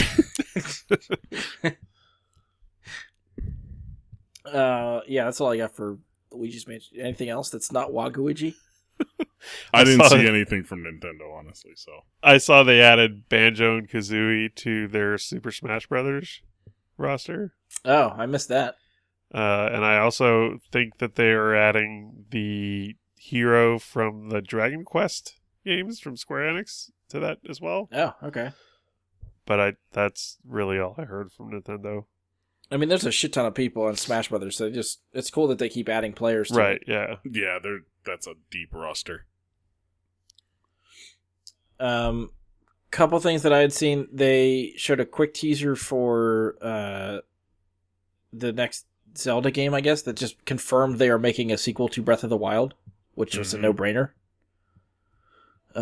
So I guess it's official now. Is it an actual sequel to Breath of the Wild or a new Zelda game? It's the sequel to Breath of the Okay. Wild. Yeah. So it's going to be like it's- Legend of Zelda Breath of the Wild 2. Yeah, I guess it's the teaser trailer thing showed the same type of style as Breath of the Wild. I never played that, so I don't know if it's repurposing like cutscenes and stuff from that game, or if it's a new like cinematic thing for the trailer. And then basically the end of the trailer just says a sequel to Breath of the Wild is in development. Yeah. And that's it. They are kind of, I guess, redoing Legend of Zelda Link's Awakening. Yes. Which one's that? That was the Super Nintendo one, right? No, that's a No. Link to the Past. Yeah, Link to the Oh, Past okay. is Super Nintendo. What the hell was Link's Awakening? Game then? Boy. Game Boy? Okay. It does look really cool on the Switch. Please- I think. Okay, it's Yeah, going to be on it the looked Switch. It's not going to awesome. be on like the 3DS or something stupid. No. Yeah, it's a Switch game. Okay. It looked like a significantly updated, like they did a complete rebuild on it. So it looks awesome. But it's got that top-down feel of the Super Nintendo Legend of Zelda Yes. to it, so I think that looks really cool too. Yeah, it definitely does have a Link to the Past kind of look. Like And I think that's why I thought it was the Super Nintendo game, just because of the way it looked. A Link to the Past is still one of my favorite Legend of Zeldas. Oh, definitely. Yeah. That's one of the few Zelda I- games I I- actually played and beat. I think recently Game Informer titled it in their top 300 games of all time. They gave it number 1. Of Wow. all So, time. yeah. I mean, man, if you go into the village and hit the chickens, it's brutal. It's very subjective, but of course, of Yeah. all time. That is such a fantastic game. Yeah, it is. The last one for me from Nintendo was a little bit more of Marvel Ultimate Alliance 3. They did show a new trailer, I think, which focused on like the Black Order, showed a couple other some gameplay stuff. They did have like a half-hour video from Nintendo Direct where they just had 4 people on a couch play the game for about a half hour. Mm-hmm. So one of the missions, they went to the X Mansion and were fighting Sentinels and stuff like that, and just switching to different characters each time they got a chance to, just to show you what some of them play like. And Isn't it like a over-the-shoulder look now, too, as opposed to straight top a little down? bit, yeah. It's a little bit more of that, which I didn't know how I'd feel about that just watching some of the first trailers, but watching the gameplay today, I was like, okay, I get it. I can be on board with this. I like this. Okay. Is So there the more I ability to- watch of it, the more I want to buy a Switch for it. Is there ability to go back to the top down? I don't know. They didn't use it in what they played, so I don't know if it's there and they're not using it, or if it's just not there. Because I feel like if you're playing that game, you sort of need it top down. I don't know, just to know what's going on and everywhere. Yeah. That was my concern, is that you get a better look of the battlefield from the top down than you do from behind the shoulder. I mean, it's not tight behind the shoulder. I think there's some space there. Yeah, that's from the shot I seen. That's what it looked like, but it's tough to see exactly how much of a field of vision you're going to have at all times. Right. The roster looks pretty good. I think they have a lot of characters that are hot now, and then classic characters in there. I like that Rocket and Groot is one character. Yeah, that's cool. So the Guardians are in there. They have obviously like the main Avengers are in there. There's like 3 different Spider people. Yeah, Miss Marvel's in there along with Captain Marvel. Peter Parker, Spider-Man, Miles Morales, Spider-Man, Spider-Gwen. Yes, Venom. Spider-Gwen being in there is awesome. Are there any villains? Wolverine, Nightcrawler, Psylocke. Playable villains? You mean? Yes. Not that they've announced yet. Yeah. Did the other games have playable villains? As DLC. Okay. Yeah, Ultimate Alliance 1, I know Ultimate did. Alliance 2 actually took place during Civil War, so some of the Thunderbolts were playable. So you got to use like Venom, was in there Green too. Goblin, Penance, Songbird. Red Hulk. No. You could change Hulk's skin to red. He had like Okay. a skin change, but Carnage was a DLC character. Oh, that would have been awesome. Yeah, that's right. Yeah. In the first Ultimate Alliance, I think you got Doctor Doom, Sabretooth, Magneto, Venom again. and Venom was the villain DLC. How bad do you get raked over the coals with the cost of the DLC characters? This was a long time ago, before any current model. You're talking like Xbox 360 era. So yeah, they haven't announced like if they're probably obviously going to add characters to Ultimate Alliance 3, but no one's discussing price. Yeah. And this is not something that'll eventually not be a Switch exclusive. There's no indication of that. As far as we know, it's just a Switch exclusive, which right now precludes me from playing it. I'm not paying $300 to get a Switch and then $60 for the game. And see, that's the thing. I know I will play other stuff on the Switch. This could be my gateway drug to get a Switch. I still don't want to talk try logic Breath to of the me. Wild. Don't you? Because I want to play Breath of the Wild real bad. I've heard way too many good things about that game to not play. And you know what? That Yoshi's Craftable World looks pretty cool. Actually. And the Mario game and Mario Karts and god damn it, Nintendo! Why are you so Smash good at Brothers, everything? Mario Kart, Odyssey, all that stuff. Yeah. Oh yeah, There's a Odyssey list of stuff I would want to play. Odyssey does look pretty good. And most of those I've heard very good things about from people that do own them and have played them. Plus, who doesn't want to play Go-Ouija and Wild Go-Ouija? Oh, god damn it. Just when I thought it was out of your mind and we have moved on. It's terrible, but I feel like that's where we have to end. For next time, Andy, you need to have some homework where you take a picture of Waluigi and you mesh it somehow with Gooigi and you make us a Waluigi mascot for Braga and his Super Friends. That will not be used. I'm telling you right now, it will not be used. I'm going to paste it all over the Facebook page. So yeah, I will use it as my profile picture, and I will just comment on everything that my profile picture belongs as our mascot until you fix it. All right, fair enough. I can't stop you. I've given up trying to argue with you. All right, so sort of capping it off. Any of your favorite surprises or reveals from the show? I did say beforehand I wanted to mention Elden Ring. Oh yes, that coming from Software and George R.R. Martin, two of the greatest creators of content for the last 10 years. So I will be soaking up that game as much as I can whenever it does actually release. So, looking forward to that. They didn't give us a whole lot. They gave us a brief cinematic kind of trailer. Has a very Dark Souls-ish look, and I think they confirmed that we will be able to create our own character again. unlike Dark Souls, or not Dark Souls, unlike Sekiro, where we were stuck playing Sekiro, back to a Dark Souls Bloodborne style format where we can make up our own character again, choose our own play style. But other than that, we don't know a whole lot. But it looks amazing. It does look really cool. I'm pretty pumped about that too. It was just the cinematic, right? There wasn't anything that was it. really to it? No, that was it. Okay. But the cinematic's enough because if you've played the Dark Souls games, if you've played Sekiro, if you played any of them, you can see things that give you big tells as to what's coming. Like you see bits of beasts of some kind. That's a thing with these games, is like you're going to have boss battles against big giant beasts of some sort. And they're usually like Bloodborne, they were like Lovecraftian creations of crazy ass kinds. Whereas Dark Souls games took a more medieval approach. So they would be, the beasts would be demons or gargoyles, things like that. But it also has that Dark Souls feel where you could be battling against like knights and things like that was a big thing in Dark Souls. Knights and kings, queens, things like that were what you fought as well. So you can kind of get that tone and sense of all that's going to be in this game.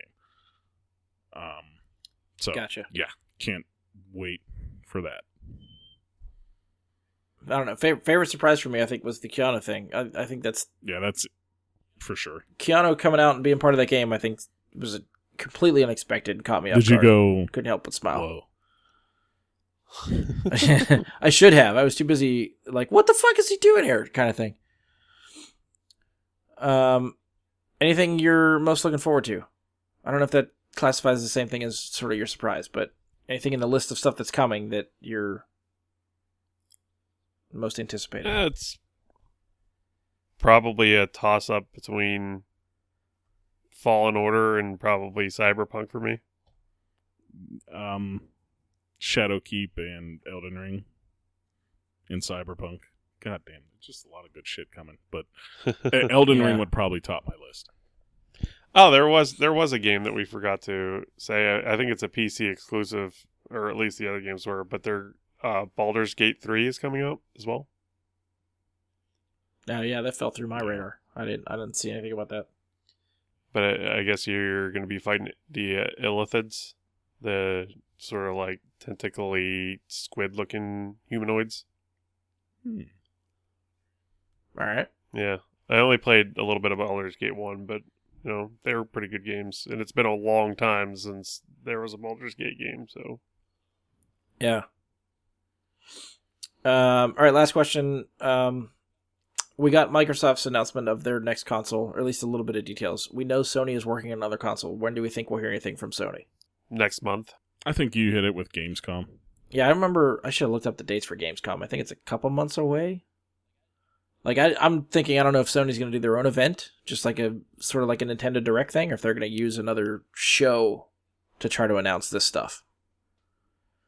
But yeah, I think my guess would be Gamescom. That's the only other big game show that I could think about where announcements could be made.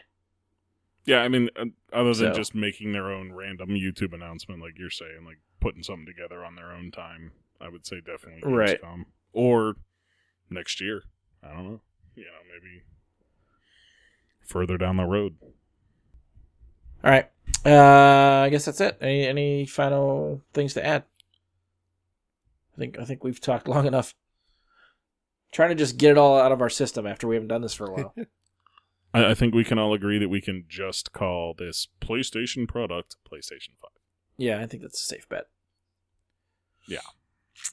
All right. So if you've enjoyed the show, please stop by iTunes, leave us a 5-star rating and review, and be sure to share, subscribe, favorite the show. As always, you can find us on Facebook. Search Bry Guy and Super Friends, or go to facebook.com/BryGuySuperFriends. You can send us questions, comments, topic suggestions, anything else you want to discuss. That's where you can find us. Try to email us, bryguysuperfriends@gmail.com. I probably won't check it, but it's there if you want it. You can tweet us at BGSuperFriends on Twitter. That we will see. Mike and I, someone will try to grab that and talk to you. And on behalf of Andy, Mike, and myself, thank you for listening, and we will talk to you next time. You're breathtaking!